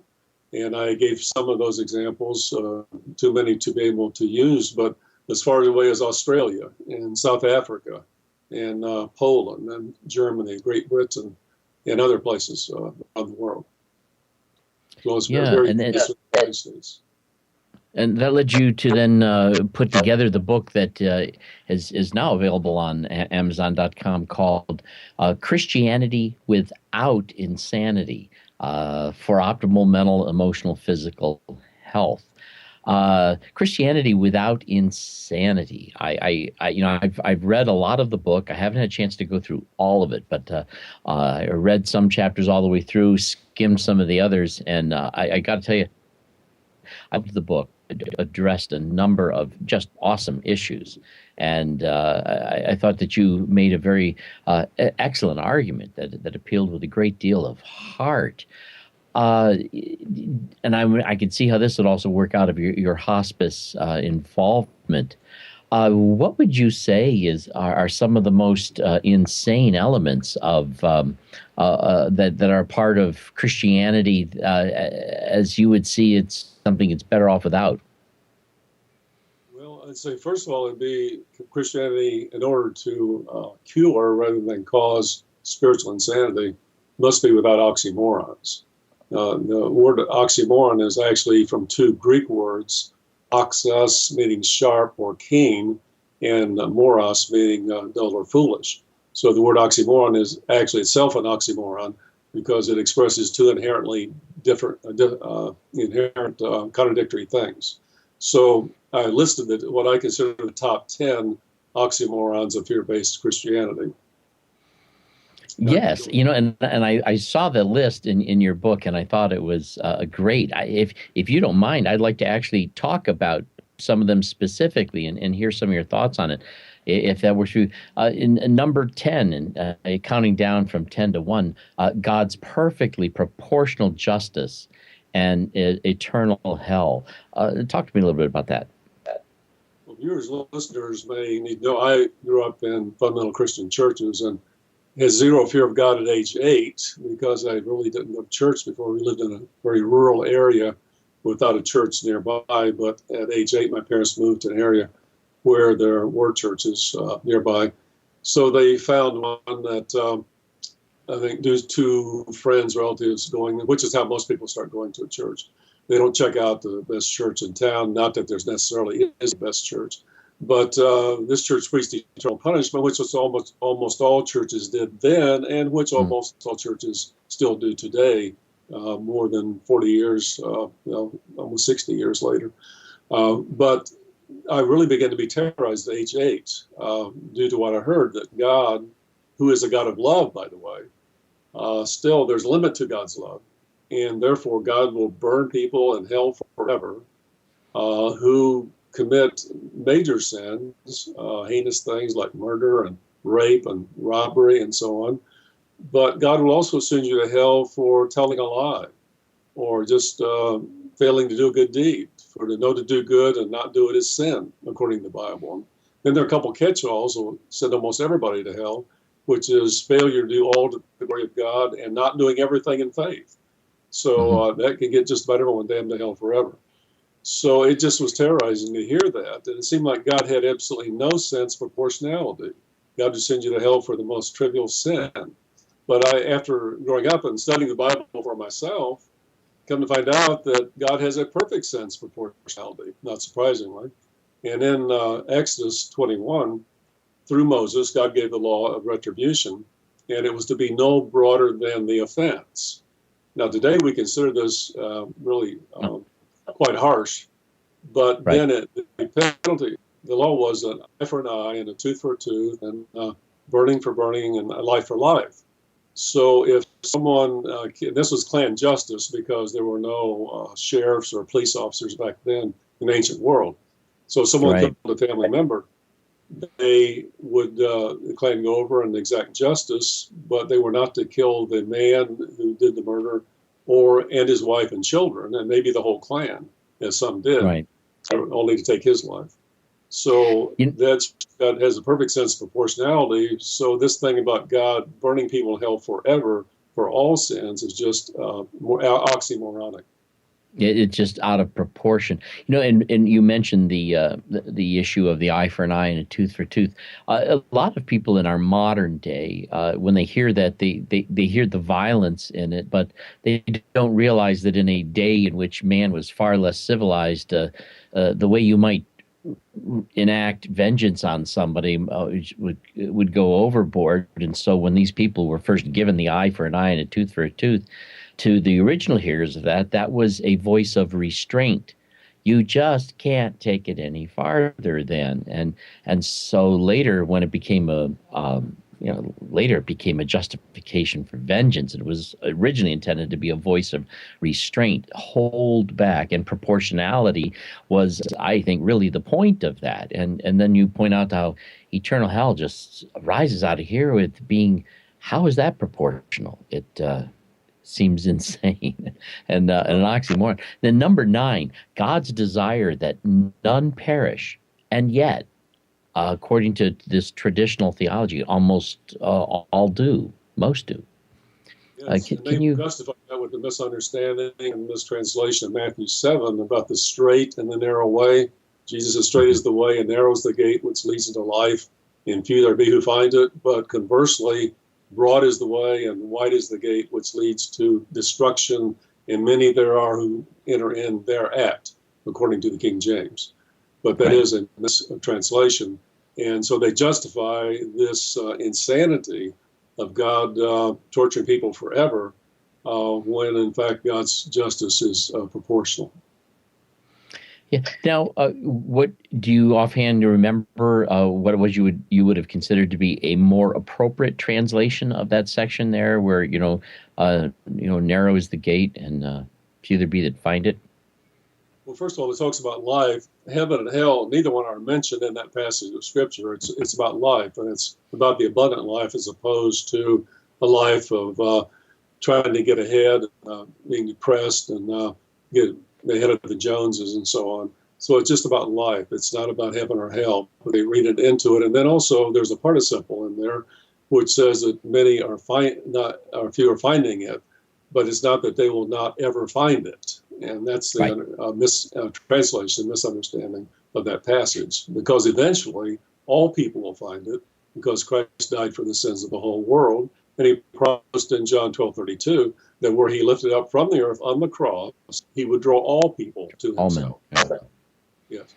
Right. Yeah. And so it is kind of oxymoronish to think that God does express this desire that none perish, and yet seems strange, which you then talk about the other oxymoron, which is that a lot of traditional theology will talk very strongly about God's sovereignty, and yet somehow this human free will that they also talk about that earns this deserved eternal judgment evidently seems to overrule that sovereignty. So something doesn't seem to be right in the philosophy there. Well, preachers preach that God is sovereign, and yet his sovereignty is overruled by human free will. Yes. Now, I'm having a hard time hearing you, Joey. Is that because it's not coming to me, or is Dr. Purcell's microphone having a problem? Do you know, Joey? Couldn't tell. This is Joey, Bob. What we have discovered is that there's some looping going on with Dr. Purcell's setup there, and so what we have to do from time to time is cut his audio off, stop that loop from happening, and just hope for the best. So this show is going to be interesting to say the least, but I think that we're going to get through it. So far, his sound has been pretty good, and we hope our audience is enjoying this conversation, because I sure am. Okay, I just unplugged my mic and replugged it. No, I wouldn't do that. We figured out a way to handle it on this end. Okay, good. Yeah. Okay, So but you might experience a glitch from time to time, and we do apologize for that.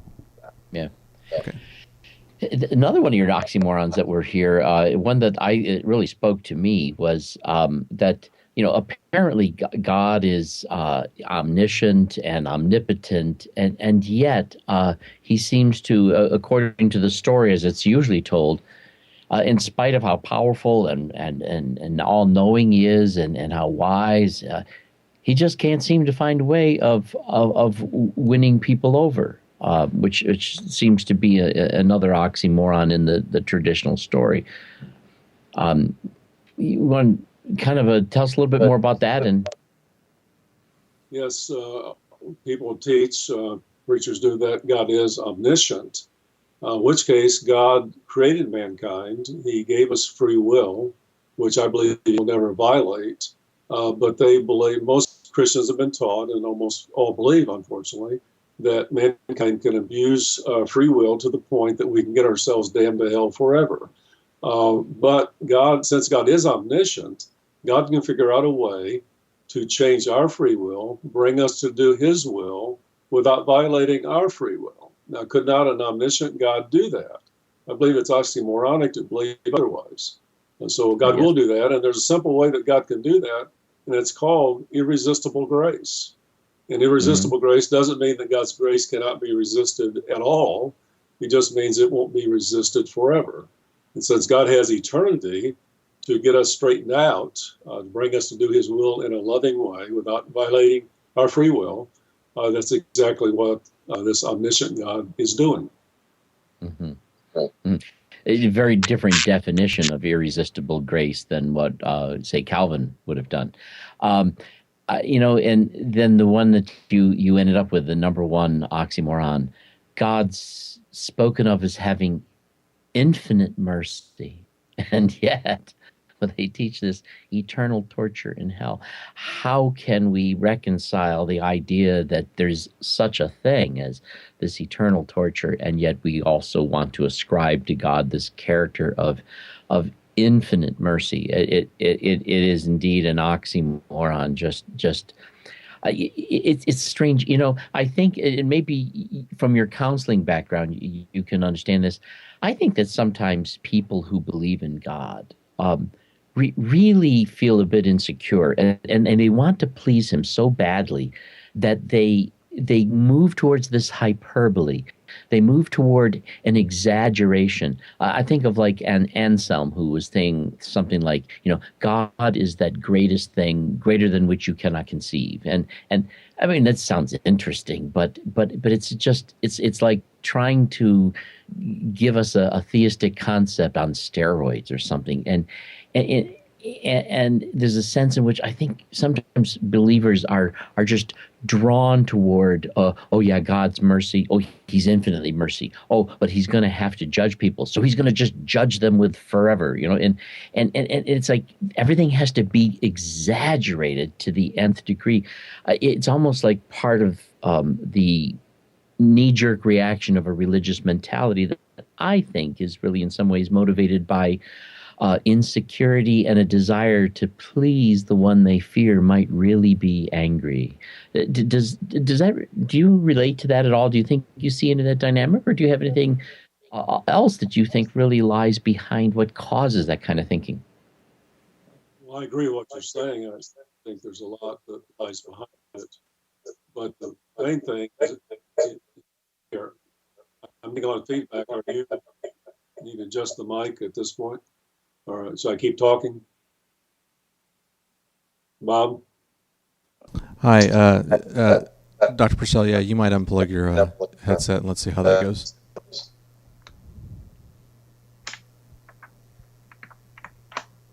Okay, it's back in. All right, fantastic. Thank you.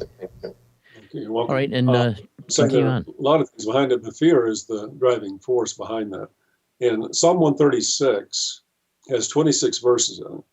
In every verse, it makes a declaration about God and then says, according to the King James Version, that his mercy endures forever. 26 times it says his mercy endures forever, and yet preachers will then proclaim that God will torture you in hell forever unless you accept Christ and do X, Y, and Z and don't do A, B, C. It's just mind-boggling, the oxymoronic nature of that. I call that the oxymoronic gospel. And I agree with that, just totally. It reminds me, George Carlin, the comedian who's no longer here with us in the his since passed, but although he was a bit more crass, he spoke about this craziness of this oxymoronic gospel, and after he went on his tirade talking about how much sense it did make, and he would always end that tirade with saying, "And oh yeah, he loves you." and it makes you wonder, well, if this is love, what I just can't see how that would lead to anything but a great deal of insecurity. And by the way, you get into that in this book in a wonderful way. I really enjoyed it.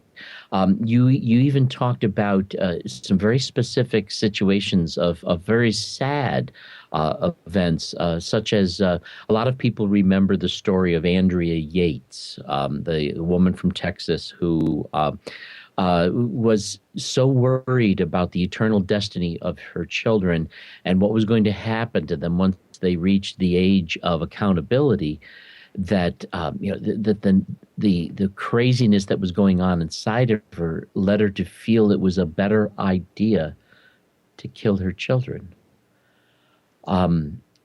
Just a heart-wrenching story, and you talk about the insanity of that, and I get the impression, even from reading that there's a sense in which, if that's really true, that people are going to reach an age of accountability and are now at great risk, it almost makes more sense to kill them while they're young, and that's a crazy way of talking. It does, but that is actually sane to think that, because if you have a 100% chance of going to heaven before age 12, which is generally considered by Protestants the age of accountability, because Jesus went to the temple at the age of 12 and said he had to be about his Father's business.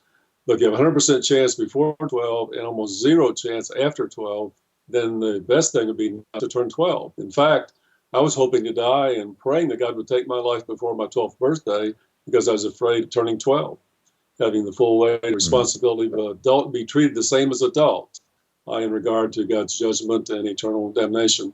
And what does a 12-year-old know?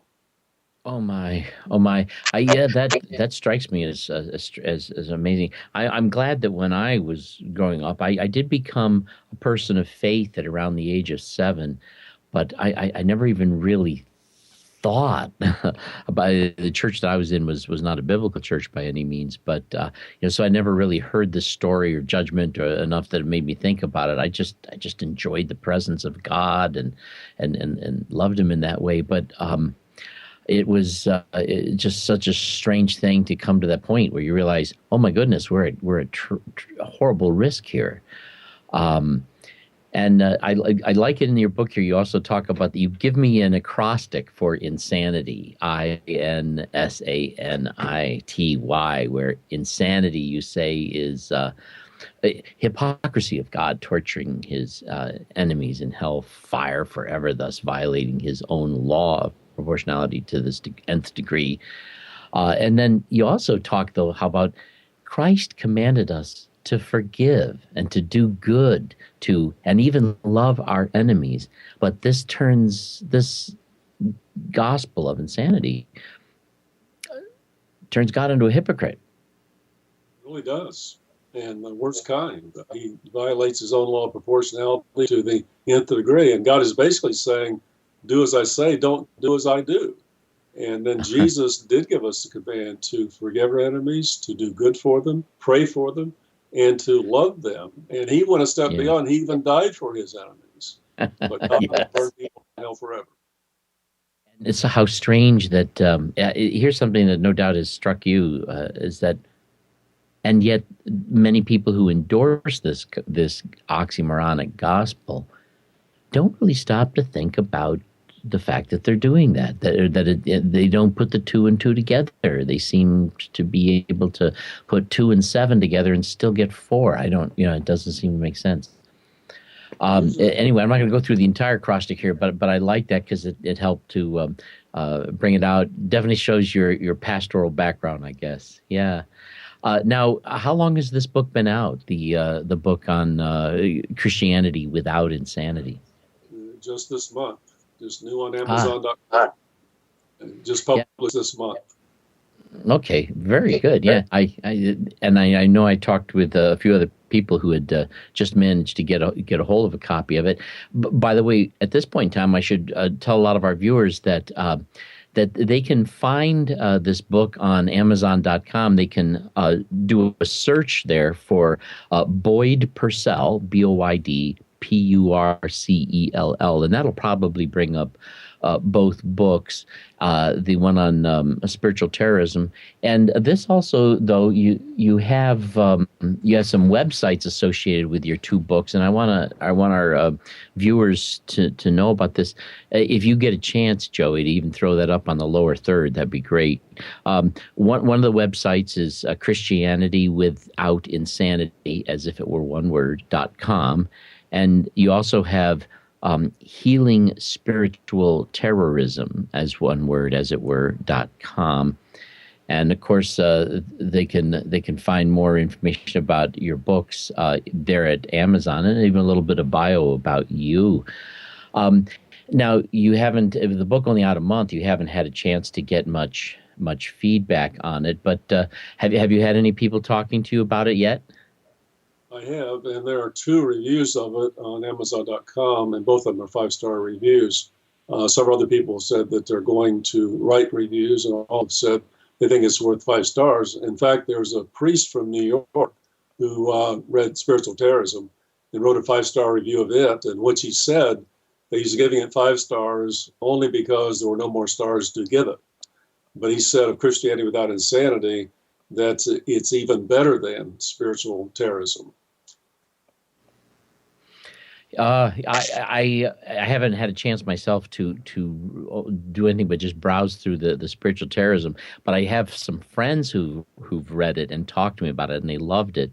And when I saw this book on Christianity Without Insanity and read through it, I just thought it was a wonderful contribution to the ongoing dialogue.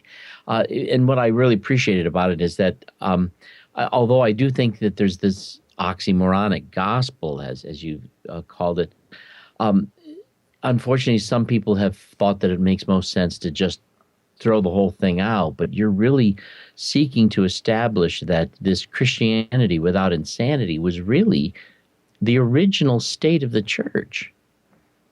That's right. And I heard of people who believed in universal salvation before I came to believe in it. But I always heard that they believed in it in spite of what the Bible teaches about eternal punishment. But I started studying for myself to see what does the Bible actually teach. Would it confirm what had always been taught in churches growing up and going to an evangelical seminary? Or does it actually teach universal salvation? And as I studied and studied, and I was in pastoral ministry for 15 years before I came to the truth of Christian universalism, as I studied the Greek text and came to the conclusion that the Bible actually teaches universal salvation. And I say in Christianity Without Insanity that as surely as the grass is green, the sky is blue, God is in heaven, Jesus Christ is Lord. Jesus taught universal salvation. The Bible teaches it. The apostles preached it, and the early church believed it for over 500 years until Origen, the church's first systematic theologian, was condemned as a heretic in the year 553. I've documented that in my book, both Spiritual Terrorism and Christianity Without Insanity. The really significant thing is that Origen was born in 185. He died in 254 at the age of 69. So when he's condemned in 553, he had been dead and buried for 3 centuries. Seems, I get the impression that a lot of the heretical declarations were made as a result of trying to champion the systematic theologies offered by Augustine, who really tried to cement things in a very different direction. And so that there was this rambunctious desire to trying to get rid of all competitive views and bury them as if they had always been eschewed. And when St. Augustine was born 100 years after Origen's death. He's born in 354. He died in 430 at the age of 76. But he said even in his day, that there were very many people who believed in universal salvation. And he didn't call them heretics, he called them tender hearts. But Augustine did believe in eternal punishment. He had great powers of persuasion. He really was not a Greek scholar, didn't understand the Greek text. He's a Latin speaker. And so he led the church in a different direction. And so the church in the West, that's Western Europe, North and South America, has a much more negative view of Christianity and of eternal damnation than what the Eastern Church is. That is, the Church in East Russia, the Eastern Orthodox countries, they have a much different view of hell. They hold to pretty much what Jesus taught and the apostles preached, that hell is for the purpose of purification. And many of the early church fathers who were Greek speakers, Gregory of Nyssa, Clement of Alexandria, and others clearly believed and articulated and preached the gospel of universal salvation. I agree with you. And one of the things that a lot of people that you mentioned, when you mentioned, I realized that sometimes I even forget to mention it, and it seems significant, at least to me, is that you mentioned that Augustine was a Latin scholar and didn't really master, the Greek text. And something, a little piece of history a lot of people don't know about is that the church itself kind of abandoned the Greek text before 350 AD because they just preferred to use Latin, and they had a variety of Latin translations, and eventually the Vulgate became the official version. They just used that, and the Greek was preserved by being copied, but nobody really looked at it for almost 1,000 years. They just had it. And this I think was part of what allowed this oxymoronic gospel to kind of not only be championed, but to kind of take over everything else. Now, in the book, you also talk about various different religions of the world as various different religions in reaching out for that which would make spiritual sense seem to at least find some sense of common voice. Could you speak to that a little bit? What you found in some of your research with that? Yes, I'd be glad to. But let me say one more thing about the church, that the church became the official state church of the Roman Empire early in the 3rd century. And then the emperor and church officials worked hand in glove to control the subject of the Roman Empire through fear. So changing the doctrine of universal salvation to eternal damnation for the vast majority of people, the salvation of a few, was really the emperor's way and the church corrupt officials' way of controlling the subjects of the Roman Empire. But religions of the world, I address this issue that all major religions and all minor ones, of which I'm aware, teach universal salvation when fire is understood metaphorically rather than understood to be eternal punishment. So fire throughout the scriptures is used in a metaphorical way, not as literal fire. In fact, one of the 4 biblical definitions of God is a consuming fire. God is love, God is light, God is spirit, God is a consuming fire. But God is not in a state of combustion. Yeah, and many other. It's amazing how many other religions use the metaphor of fire as a sense of purification, and this seems to be almost a shared symbolism in some of this. Right. In Native American spirituality, in the medicine wheel, they kept fires burning, and in the medicine wheel, they depicted the fire in the hub, the center of life. Isn't that beautiful? And Zoroastrians who worship before an altar of fire have been accused of worshiping fire, but they don't worship fire. They worship God, who is symbolized by the fire. You know, I would be I would be curious. Many people have various different views on this. My feeling has been that although I find in the gospel of Christ this promise of God who takes on the responsibility of redemption, of restoration, of pulling man up out of this, we call it lostness at times, that although I certainly am a Christian and I believe that Christ was a very real historical person, that he's actually very raised from the dead, and that he lives within the believer, is the power of God within our lives. I don't perceive Jesus as the kind of egotist where if there are other people who for cultural reasons are reaching out for God in just some sort of generic way, that he's just kind of sitting there with his arms crossed going harumph until they get his name right. Where are you on that kind of a thing? Well, people have different cultures and different languages, so they use different names for God. And one thing I've heard that the Muslims worship Allah, which is true, but I've heard on the internet, I've seen where Allah is the moon god of Arabia. Nothing could be further from the truth. The word Allah is merely the Arabic word for God. And interestingly, Arabic Christians use the same word Allah for God as what Muslims do. Yeah. So let's talk about Jehovah. The Brahman is the name in Hinduism. So different cultures have different languages, different names for God, but we're worshiping the same God. And we may be confused about some of the details. And personally, I just don't see how God could worry about the details in some sense, where that doesn't seem to be our worst problem. if I were to meet you on the street and say you were injured or hurt, and you see my name tag or something, and you ask me for help, if you call me Gary instead of Bob, it's not as if you're not reaching out to me, and as if I'm going to say, well, look, you got the name wrong, so you're on your own.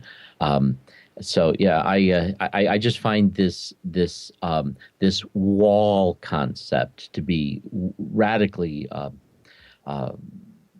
overstated and just kind of oxymoronic in its own way. In this book that you have of that has also come out here recently, the Christianity Without Insanity, you went into a number of stories of various different, unfortunately, criminal activity and even some other moderate activity. I find this very interesting. You mentioned a number of people. I mentioned Andrea Yates. Is there any other particular story that stands out to you that you'd like to share that you think is a clear example of how the insanity has affected some people in just a very horrible way? There's an example of the Man on Criminal Mindscape on TV, where they do profiles of criminals. And he actually ended up, through a Bible study, participating in a murder, because the leader of this group, Home Bible Study group, said that there was sin within the group, which is preventing the second coming of Christ to set all right with the world. So he fixated on one group, one couple, family in the group. There was a couple and 3 children, and he ended up having all of them killed with the group participating in the murder. They dug a hole in a barn, and they killed them, covered them up, and then went to the house and had a Bible study after that. One person was convicted of conscience, finally contacted authorities after several years. The group was arrested, put on trial. The leader was executed by the state of Ohio, but this person got life in prison. Others got lesser sentences because of their participation. But the whole thing was about Achan in the group. I don't know if you've heard that term, but anyone doubts the insanity of this by taking the Bible literally. Judges chapter 7, there's a case of a man called Achan who caused the Jews to lose a battle, according to the text. And therefore, the group ended up stoning this man and his wife and family, the whole family to death because of sin. And there's a saying in regard to a group, in regard to sin, is there an Achan in the group? There's also an individual application, is there an Achan in your life? This man learned way too late that you should not take the Bible literally in all respects and apply it this way today. Which is what this group ended up doing, because I think that Jeffrey Lundgren was actually teaching that this family that they ended up killing, they didn't just kill them because they were getting wild and weird. They actually thought that this family's resistance to Jesus was what was preventing Jesus from returning. So if you want Jesus to come and set all right with the world, then you need to eliminate this family. It's crazy thinking. And what a horrifying conclusion to come to.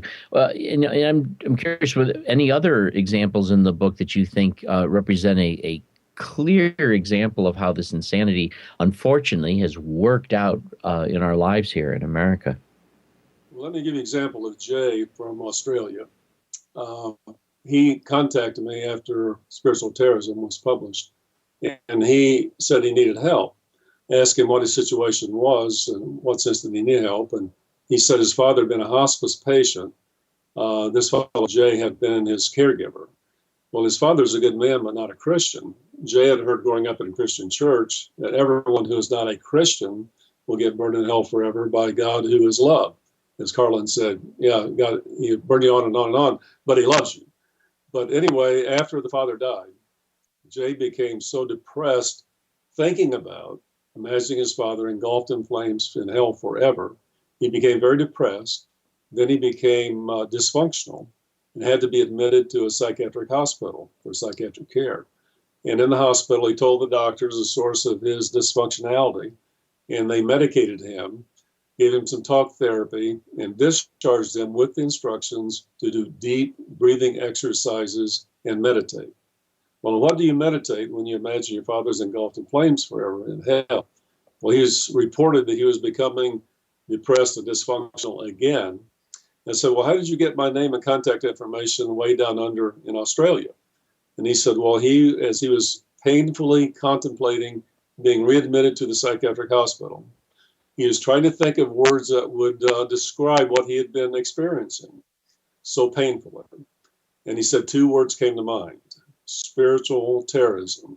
He Googled those 2 words, and my website, healingspiritualterrorism.com, with contact information was displayed on his computer screen. He got my book. He read it. He did not need to be rehospitalized. What better example could there be of spiritual insanity, of spiritual terrorism? There's a sense here in which, and I've made this observation myself, and I see from what you've written that it's no doubt you've made this observation as well, that there's a sense in which there's a lot of people who hold on to this oxymoronic gospel, but it doesn't seem to make them go crazy. And yet, the truth is, their behavior seems to reflect the fact that they don't really believe it. Or else they would behave differently. I mean, for example, if I really believed that all of my neighbors, if they don't bow their knee to Jesus, are going to burn in hell forever, why am I sitting here in my office having a comfortable conversation with you instead of pleading with these people constantly, 24/7? I don't see the church behaving in a way that shows to me that they even really care about the realities they claim to believe in. Well, no, and that's not reaching out to your neighbor and loving your neighbor as yourself, according to Jesus. But I don't know if it's worse than that, but it's terrible to think about maybe your son or your daughter or your brother or sister or your parents or grandparents or your coworker or someone, a good friend or loved one, that may get burned in hell forever. And many people do worry about that. Other people seem to be better at compartmentalizing. Some people just rebel against it. Some people say to hell with all this and go out and have a good time. Others become cynics or atheists or agnostics or skeptics. There are many different reactions to this fear-based Christianity and religion.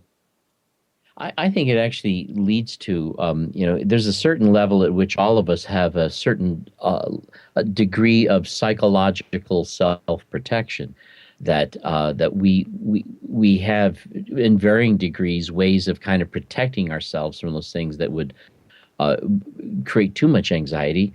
And I often wonder if the oxymoronic gospel is part of what's responsible for the apathy and lethargy of the church, because if this is true, I can cope with it better if at some level I just don't care. I think it's just probably desperation that there's really nothing I can do. I think people get compassion fatigue because you can be concerned about a person or 2 or 3, but when it gets to be hundreds and thousands and millions of people who are perishing without Christ, then it just becomes overwhelming. And so people just push it to the back of their mind or shut it out because they just can't stand that. And let me give you a good example of that in song, a song written by A.B. Simpson called A Missionary Cry. And this is to motivate people to give and go and pray and give mission pledges over and above their tithes and offerings to the church and to get people saved before it's eternally too late. This song says 100,000 souls a day are passing one by one away in Christless guilt and gloom, without one ray of hope of light, with future dark as endless night. They're passing to their doom, they're passing to their doom. O Church of Christ, what wilt thou say when in the awful judgment day they charge thee with their doom? They charge thee with their doom. Well, let us then his coming haste. Let us end this awful waste of souls that never die. 1,000 millions still are lost. The Savior's blood has paid the cost. Oh, hear their dying cry. Oh, hear their dying cry. Isn't that more? It is amazing that that A.B. Simpson could write something that artistically put together, and yet he did. I don't think A.B. Simpson ever came to the point where he asked himself, "What am I thinking? How can that be?" And I suppose that there's a sense in which there's the Stockholm syndrome. If God really is that way, and He really is God, well, there isn't anything I can really do about it. So I better play along and act like I care and justify Him. And this kind of paints you back into that corner in a horrible way. Well, it's interesting you mentioned the Stockholm Syndrome because I used that in spiritual terrorism. And for those who may not be aware, in Sweden in about 1973, there were hostages taken by bank robbers, and they were held for several days. And after they were finally rescued by the police, the people did not speak badly of the bank robbers. They actually started raising money for the defense fund. And two of the women actually got engaged to the men, to the hostage takers. And it's been shown that in a fairly short time, people can become hostages. Have their mind altered by being a hostage when the hostage has total control of them. There's no way to escape. And the hostage takers do small favors by giving them food and water, allowing them to go to the restroom and so on. So I use this to say that God, for some people, is like a hostage taker. We're hostages, God, and we're to be appreciative for these small favors of life and for food and water and the necessities of life. I'm not saying we shouldn't be appreciative of those things, but we shouldn't have this sense of being a victim of Stockholm Syndrome because God is a loving Heavenly Father, not a hostage taker. Yeah.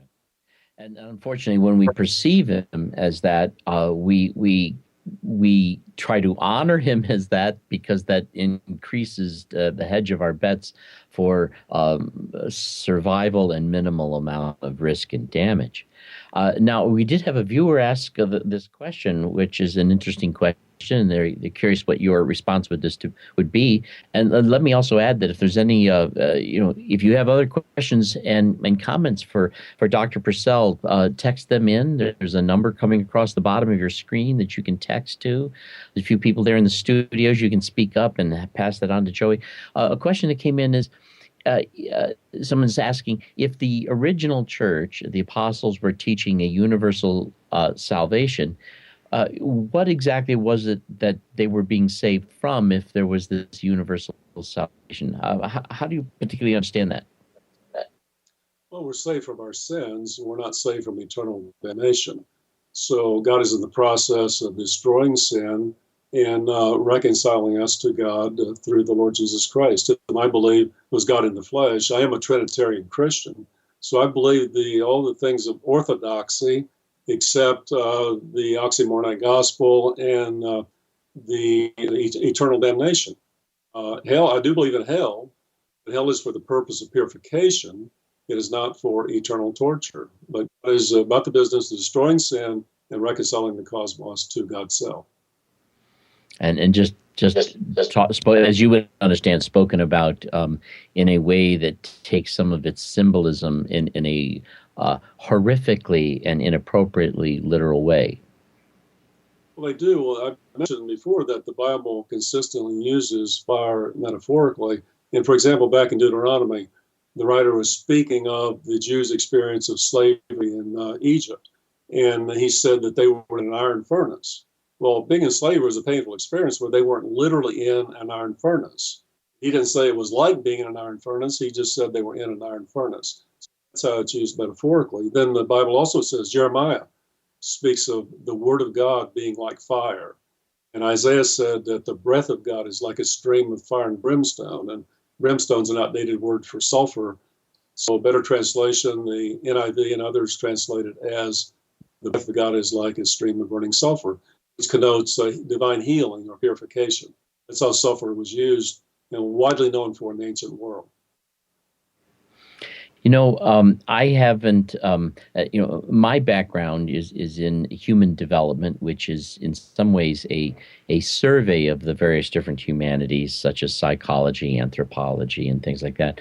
I've had some experience in dealing with people in mental health or people struggling with various issues, and I've even had the opportunity to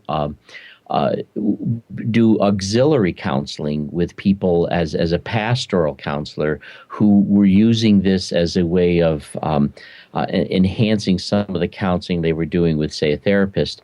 And one of the observations that I made, and I'm curious to see if you've made this similar observation, is some of the people I know who were the most deeply troubled struck me as people who were actually, in some ways, far more tender, far more honest about the way they understood this oxymoronic gospel, and they were really taking it to heart, and that part of their dysfunction was the fact that this was a burden much too great for them.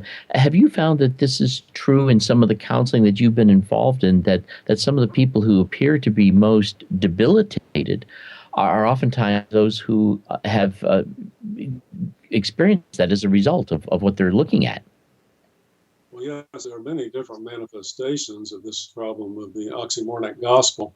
And one young woman came for counseling, and she had two young sons, who were preschool. But she was at the point of being almost dysfunctional, worrying about her sons because they would grow up and maybe not accept Christ as their Savior before they should die or before the Lord's return. But if they made age 12 and then had not accepted Christ as their Savior, then they were subject to eternal damnation. When I shared with her that hell is not literal fire, it's not forever, it's for purification, she was overjoyed. She thought this was the best news she ever heard. Went home and told her husband, who's a deacon at a Baptist church. He thought it was the worst news he ever heard. He refused to let her to come back for counseling anymore. And the pastor of the church, who had referred her to me for counseling, because I had reputation as being very helpful in private practice of counseling, they ended up calling him on the carpet and saying, "Do you really believe in eternal damnation? Why are you referring them to this Dr. Purcell?" And eventually he ended up getting fired. That was one of the things that led to his firing from the church. Too much love. Wow. We had another question come in from a viewer, and that person was asking, they were interested in your clarifying, now in your concept of hell. I realize that many universalists have a wide variety of ways of putting that in.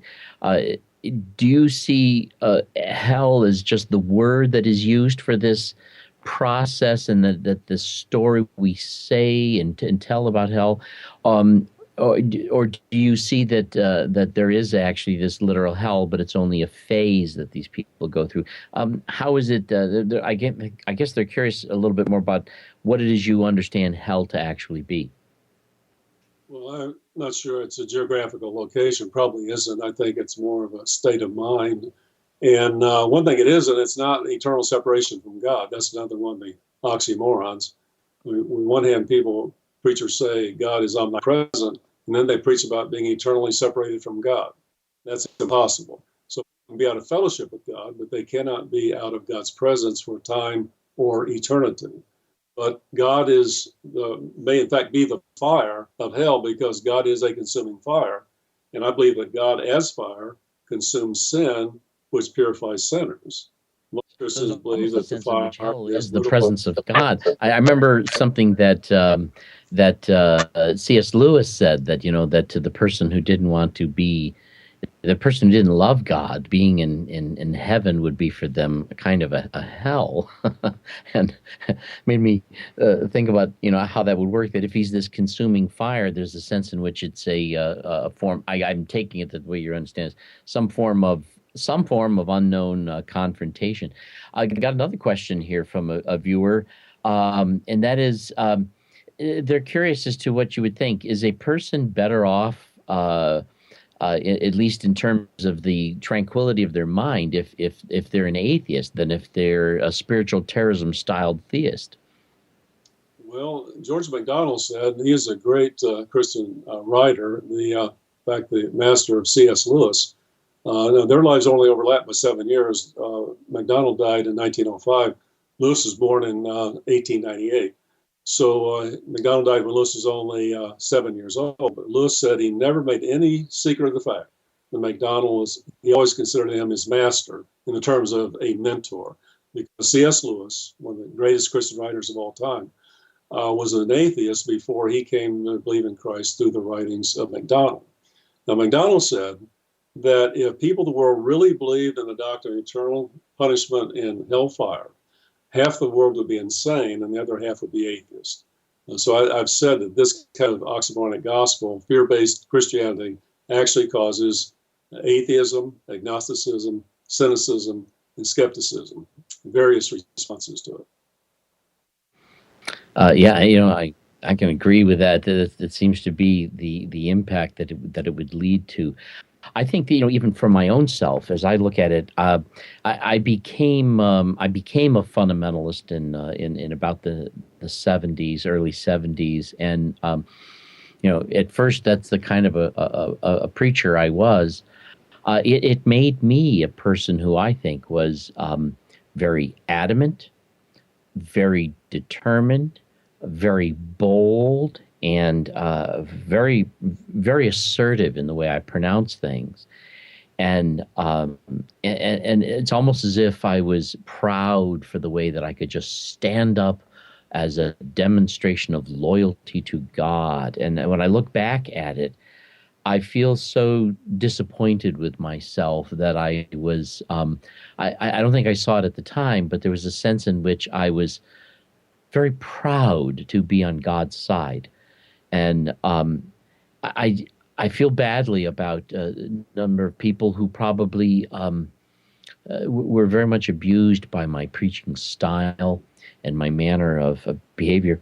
I'm still a person who, personally, in my interaction with people, tend to be very strong in terms of my boundaries and the way I deal with people. I can be very forthright and what have you. But I'll tell you, one of the things that it has done to me, this concept of that God does love all, and it has every intention of restoring everybody. That when He's going to bring every enemy under His footstool, it's not to crush them. He will conquer the world through love. That it just changed me into a person who really wasn't in any hurry. Didn't have an agenda, and was willing to take things a step at a time and see how they turn out. Did you yourself find that in some ways this changed your personal style as you accepted the non-insane view of the gospel? Well, I was on a long journey of spiritual growth from the fear-based. I'm getting all the feedback here. You having a problem there? Anyway, I was always pretty kind and gentle in preaching and teaching. And I remember a couple came to the church and came in the membership class, become a member of the church. And they asked me about the doctrine of eternal punishment, which the church taught as part of our stated doctrine. And I said to them that I didn't understand why God would do that. It didn't really make sense to me. Best I understand it, it's what the Bible teaches at that time. I believe that. But I had understood it to be that people would go to hell, not for all these things like smoking and drinking and dancing and going to movies, which I was taught growing up, but only for resisting God, hurting other people, refusing the Savior, the Lord Jesus Christ. And I come to the conclusion that God loved the people in hell as much as the ones in heaven, and that God be willing to forgive those in hell if they'd simply ask. But I thought maybe that the people in hell were basically set in their attitudes at a hardening of the arteries, a hardening of the attitudes, and therefore they would never repent, though if they would, God would forgive them. I said to this couple, that's my understanding, where I am right now in my spiritual journey, but I said that's a doctrine in which I would love to be wrong. When I found out not too much later I was wrong, I let that be known because it was such good news I could not keep silent, because I went into ministry to preach the good news, not the bad news. The news of heaven, not the bad news of eternal damnation. I can identify with that so much because I know myself first went into the ministry, or when I first had a desire to go into ministry, I hadn't yet become that fundamentalist. And to me, at first, it was really I wanted to be a spokesperson who would help make a difference in people's lives where they grasp out for God, and I think that at first it just didn't turn out that way. A couple of people have made some comments here. They're not really a question, but a comment, and one person has said that these stories that you've been sharing about the spiritual terrorism, they find them so terribly sad, and that it just seems so hurtful to think that these kinds of tragedies have come about, precipitated and energized by such a very commonly accepted gospel. And it is indeed just a sad thing to realize it, and something that I feel that being a person who's a Christian, I feel that I feel a need to be playing a role in healing that kind of problem. We have another question that came from a viewer, and this seems a little off topic to me, but nonetheless, they're curious. And I should remind our viewers that you're a person of a lot of education and in a lot of experience in both ministry and in counseling, and in you mentioned studying the Greek and trying to study this. Some people were curious about where do you put the Book of Revelation, and what do you understand its role in the Scripture to be? What's your thoughts about the Book of Revelation? That's a very good question. Well, I notice you pronounce the book correctly as Revelation, but most fundamentalists pronounce it Revelations. And I point that out in spiritual terrorism, that if people cannot pronounce the name of the book correctly, you might be a little bit hesitant about believing what they say about the content of the book. And I'm not saying that disparagingly. To say, in pronouncing the word Revelations, they're probably just pronouncing it the way they've always heard it pronounced, which is how I heard it pronounced and how I was pronouncing it until I found out otherwise. So they're probably also just regurgitating what they've always been taught about the contents of the book. And actually, there are 4 historical views of the Revelation, and most fundamental Christians, and probably almost all evangelicals, believe only one of them, and that is, I've only heard of one probably, that is the futuristic view. And that is that the Revelation is predicted prophecy, and so it's basically setting forth every jot and tittle of the end of the world, the unfolding of events, called eschatology, in the study of end time events. But I'd say fundamentalists and evangelicals are pretty much bought into that futuristic view, lock, stock, and barrel. But that's only one of 4. There's another one called the historicist view, which in some sense is the opposite of the futuristic, in that they name dates and people and events and so on, and they give a name as someone who is the Antichrist or the beast. And so they named Nero, they named probably Genghis Khan and Hitler and Mussolini and even President Nixon and Henry Kissinger and Ronald Reagan and others. But when those people have died, then those people are proven themselves to be false prophets. The thing about the futuristic view is, long as they don't name people and dates and so on, then it's always yet future. The danger of naming names and giving dates is that you prove yourself to be a false prophet. Another view is the preterist view. That's Latin for past done. And those people believe that the Revelation was only written for the first century church. And after that, the Revelation has no applicability for today. I don't believe that. What I believe in is the idealist view of the Revelation. It holds that the Revelation is not predicted prophecy, but it is a dramatization, a very vivid dramatization of the conflict between good and evil, which is applicable in every generation, but which is specific to none. Kind of like the Chronicles of Narnia in an early day. Yes, you could make application there. Yeah, that's a very interesting view. I had known there were several views. I had not paid attention to much of them, but the last one, I remember reading about it, and I had forgotten about it. When you started talking about it, I was thinking, "Oh yeah, yeah." Um, I but I found that it's actually one of those books that when I read it, I don't really know how to apply it, and I've tended to just when I read it and then move on. but and I got other problems that were more important to me, I guess.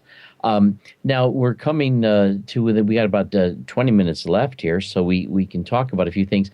I wanted to know if there was anything in particular that you are working on or concerned with that you wanted to mention yourself that you thought would be useful and helpful to share.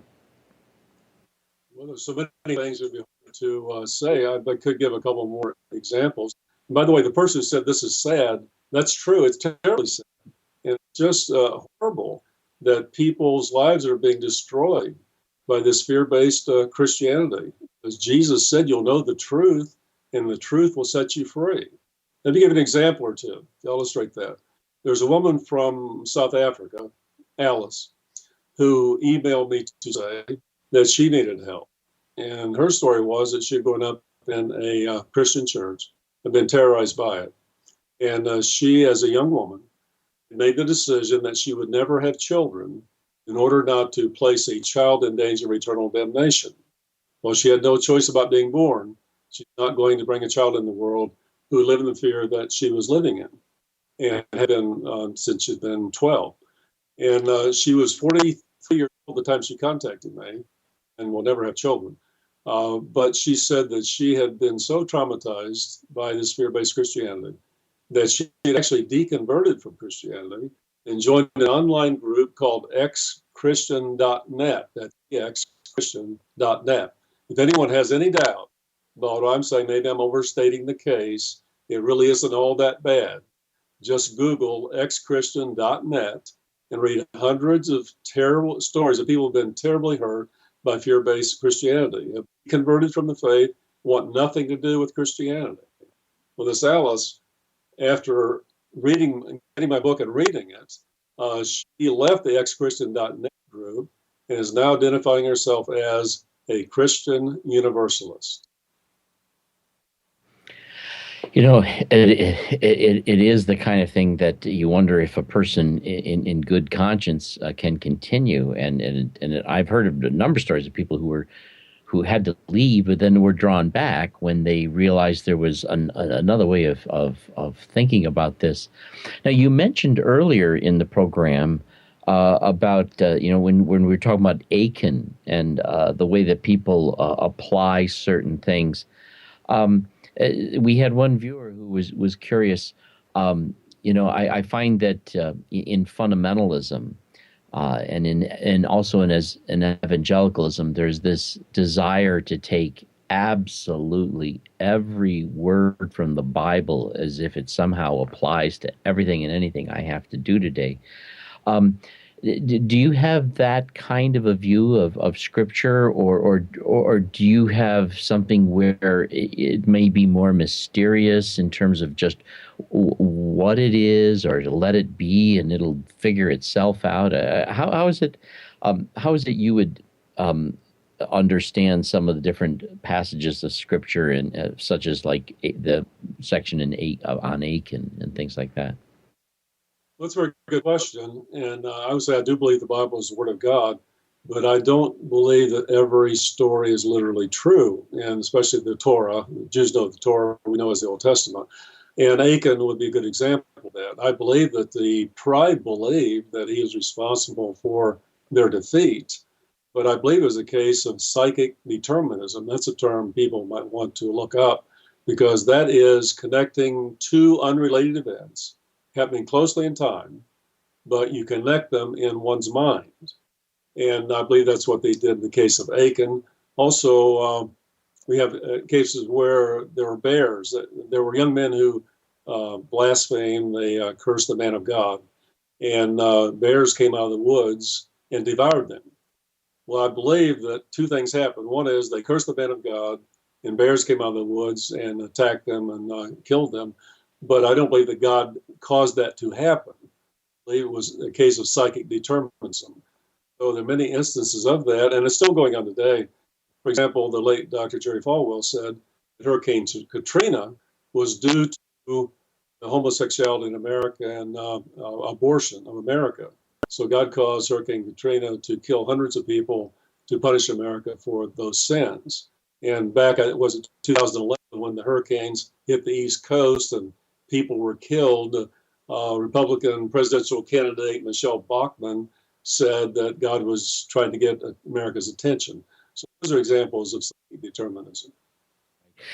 So what you're basically saying, and I don't want to put words in your mouth, is that, well, the scriptures are just being honest in reporting to us that this is how they were thinking, but it's not saying, and so they believed God was doing this, and he definitely was.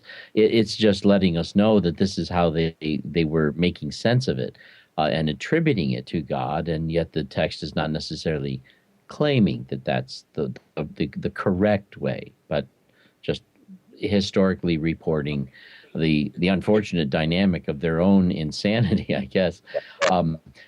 We have I have another question here that I'm actually reading from a viewer that came across. So I'm hold on a second. I'm trying to talk and read at the same time, and it's not working. Someone said, all churches that I know of teach some form of spiritual terrorism, and they're just frustrated because they're not sure what to do. And I hear this a lot. Some people even stop going to church. They miss the connection, but everywhere they go, they hear this message. Do you have any words of encouragement or advice as to how they could handle such a thing like that? They want to connect, but yet they don't want to have this terrorism gospel constantly thrown into their face. Well, there are churches that preach a loving view of God, but the vast majority, I'm getting feedback. Let me unplug my microphone again.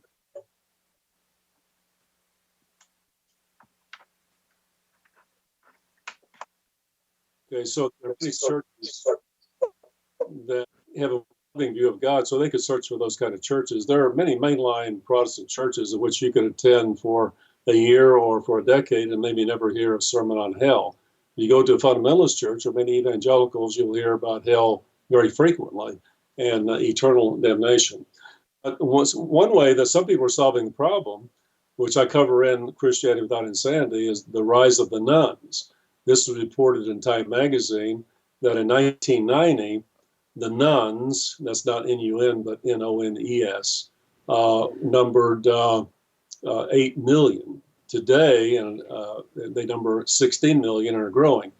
Nuns are those who answer on a survey, what religion are you? They answer none of the above. So they may have stopped calling themselves Christian. They may just call themselves followers of Christ. Most of them are Christians in the sense of believing in Jesus, but they perceive that there's something wrong with the church. They don't know exactly what it is, but they believe that what most churches are teaching today is not what Jesus taught. And I say they have a great sense, innate sense of what spirituality is and what Jesus taught and what he didn't teach. And Jesus did not teach eternal punishment. He taught universal salvation. So many people are dropping out of churches and they're worshiping at home, small groups, under a tree, in a park, in nature, wherever it may be. They are very spiritual people, but not necessarily religious people in the sense of what we think of religious people. Fortunately today we have at least the option of with the internet. There's actually a number of people who are really connecting strongly with each other through Facebook. I still prefer in many ways the face-to-face, person-to-person involvement, because on Facebook it's a lot of chatting, but person-to-person we're getting involved. We're getting involved in each other's lives, the joys, the disappointments, the tragedies. I think, my house was destroyed in a flood last September, a year ago. and people come out to help me. It's a strange thing to have your own home ripped out from under you, and the touch of the lives of the people who came out to help me was not just touching. It was it was a part of what made going through that something I felt very adequate to do, and so that fellowship was just tremendous. One of the things that I did that was that helped me was I left the ministry because I found that people didn't want to hear me preach if I wasn't going to preach that traditional message and ask a lot of the questions that I did ask and offer some of the answers I was offering. But I really wanted to be a part of what was going on. And I did get to the point where I felt assured and comfortable enough in my relationship with God that it didn't bother me the way they were talking. And so I actually became a music director at a church, and I did that for almost a decade. And I was really able to, of course, at that time I was still struggling with the message of universalism. Was entertaining it, thinking about it, hadn't yet come to a point where I could make a commitment with it. But it gave me an opportunity to just focus on the inarticulate aspects of worshiping God and just let the other people talk the way they needed to talk. And this at least kept me in connection with the people there, and allowed me to be involved, allowed me to worship God, but without necessarily having to participate in this dialogue that for me wasn't working. So that's one of the things that I did. I don't think it's an option for everyone. But it certainly is a sad thing that we realize that there's a lot of people who have decided to stop the insanity and don't know what to do or where to go, or now are, in addition to putting away this message, are now disenfranchised from a community. And as you say, you lost your own job, and it forced you to have to go in other directions. And I by the way, your hospice work that you were involved in was certainly a very awesome and meaningful direction to go in. And I'm sure there are a lot of people very, very appreciative of the work that you did, and that you were available there instead of still back, believing in hell, not understanding it, and all that. Anyway, I got another one. Another question in my reading of your comment. I lost a lot of friends when I decided that the church was messing up my mind. Yes, and I can understand that. It's very sad. A viewer who's actually read your book says it really helped them get their head on straight. And so that's good to hear that some of the people viewing have actually people who've read your book and who read it not just to examine it, but found it touching and meaningful. Yeah, and Joey, if you could let me know how much more time we have, that would be helpful. Okay, very good. We have about 6 minutes. Well, Boyd, let me tell you this, that I have just tremendously enjoyed this book and going through it, The Christianity Without Insanity. And I also have had a chance to talk with you, not just tonight, but earlier. And I want to encourage you and let you know that I find you to be a very sweet and delightful person. I'm so glad I got the chance to meet you. And I really feel that this book can be very helpful to people who are struggling with this issue and who need to come face to face and dealing with just what the insane oxymoronic gospel is doing to us and why we need to do something different. So, I'm very appreciative of the fact that you've put forth the effort and the excellent amount of research you've done and putting this book together. So let me just thank you for your amazing gift to us of having given us these two books, the Spiritual Terrorism book and the Christianity Without Insanity. Thank you so much. Now, we want to let people know that you have a website that's associated with each of these books, including the ChristianityWithoutInsanity.com and also the HealingSpiritualTerrorism.com. Do you have any other websites? Do you have like a blog? No, I am going to be doing some blogging, but the site for spiritual terrorism, healingspiritualterrorism.com, is a very comprehensive site. There's a lot of free information there. I'm just in the process of building the one for Christianity Without Insanity. So there's some good information there, but it's not as much as is going to be there as I have more time to do that. And then also as I have time to blog. Let me say two or three things, if I may, in closing. One about atheism. I thought atheists to be generally very intelligent, well-educated, thinking people, and it's probably a healthy reaction to fear-based religion and the oxymoronic gospel. And I've been asked about the possibility of speaking to an atheist group at a major university, which I said I would be happy to do. And also, I believe a major problem in our country of drug addiction, alcoholism, and the illegal drugs, as well as abuse of prescription drugs, is due to spiritual insanity and people being so stressed and depressed by this fear-based religion. And the subtitle of Christianity Without Insanity is for optimal mental, emotional, physical health. And it's based on the principle of psychopathology, which I've taught at graduate college, Marshall University Graduate College. And anything that oppresses the person, the mind, impacts the mind negatively, is going to have a negative effect on one's nervous system and can depress the human immune system and open us up to opportunistic diseases, including some forms of cancer. Certainly can cause stress and depression and lead people into the use of prescription drugs, even into the use of illegal drugs. Last thing I would like to say that this is what led me to believe in universal salvation after a long study of the Greek text, is Jesus' mixed metaphor for the purpose of hell. Literally, Gehenna, the city dump of Jerusalem, used illustratively of hell. Jesus said it'd be better to cut off your foot, pluck out your eye, or cut hands or feet, pluck out your eye, than to go into Gehenna, where the fire is not quenched. And he said that for everyone will be salted with fire. Now, I've asked hundreds of people the question, have you ever heard of being salted with fire? Almost no one has heard of it. That includes pastors, chaplains, other clergy, seminary professors, college professors of religion, and pastors of churches. Very few people have heard. The only ones that have believe in universal salvation. So that's, to be literal, fundamentalists say you have to be literal interpreting the Bible. But I submit that you cannot literally salt anything or anyone with fire.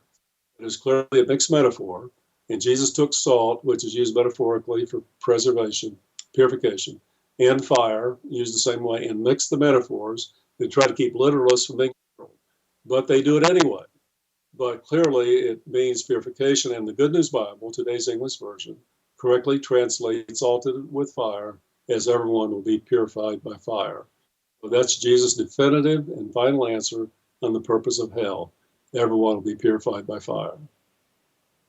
That you mentioned what you also were talking about there, in that your concept of Christianity without insanity is not just based on some sort of technical study of the scripture, but an understanding of the holistic and varied way in which it has affected us and our lives and our health and our well-being in so many different ways, so that this doctrine isn't just a mistake. It's a travesty of what in what it's doing to us and the impact and consequences we're suffering. Well, anyway, we're out of time, and it was awesome to have you on the show. I'm glad that we've had an opportunity to talk about your books. I hope a lot of people read them and find them helpful. And one thing I meant to mention earlier is that I understand that you were also made a member of the board of the Christian Universalist Association recently, as you were speaking there at their large conference they had this last weekend. And so I congratulate you on that. And thank you so much for your time. I wish you well, and I will no doubt be talking to you again from time to time, and looking for, who knows, maybe more books in the future. Well, thank you. May I say one more thing?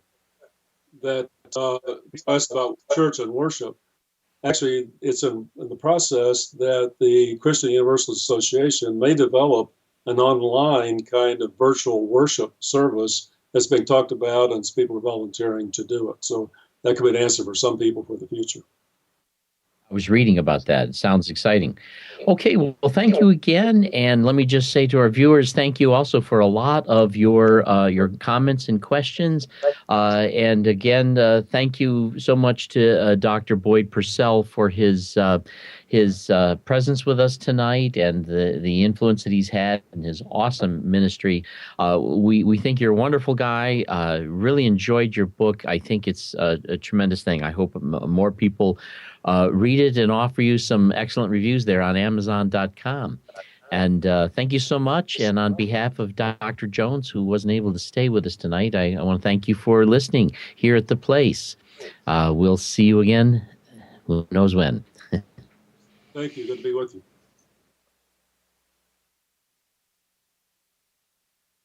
you.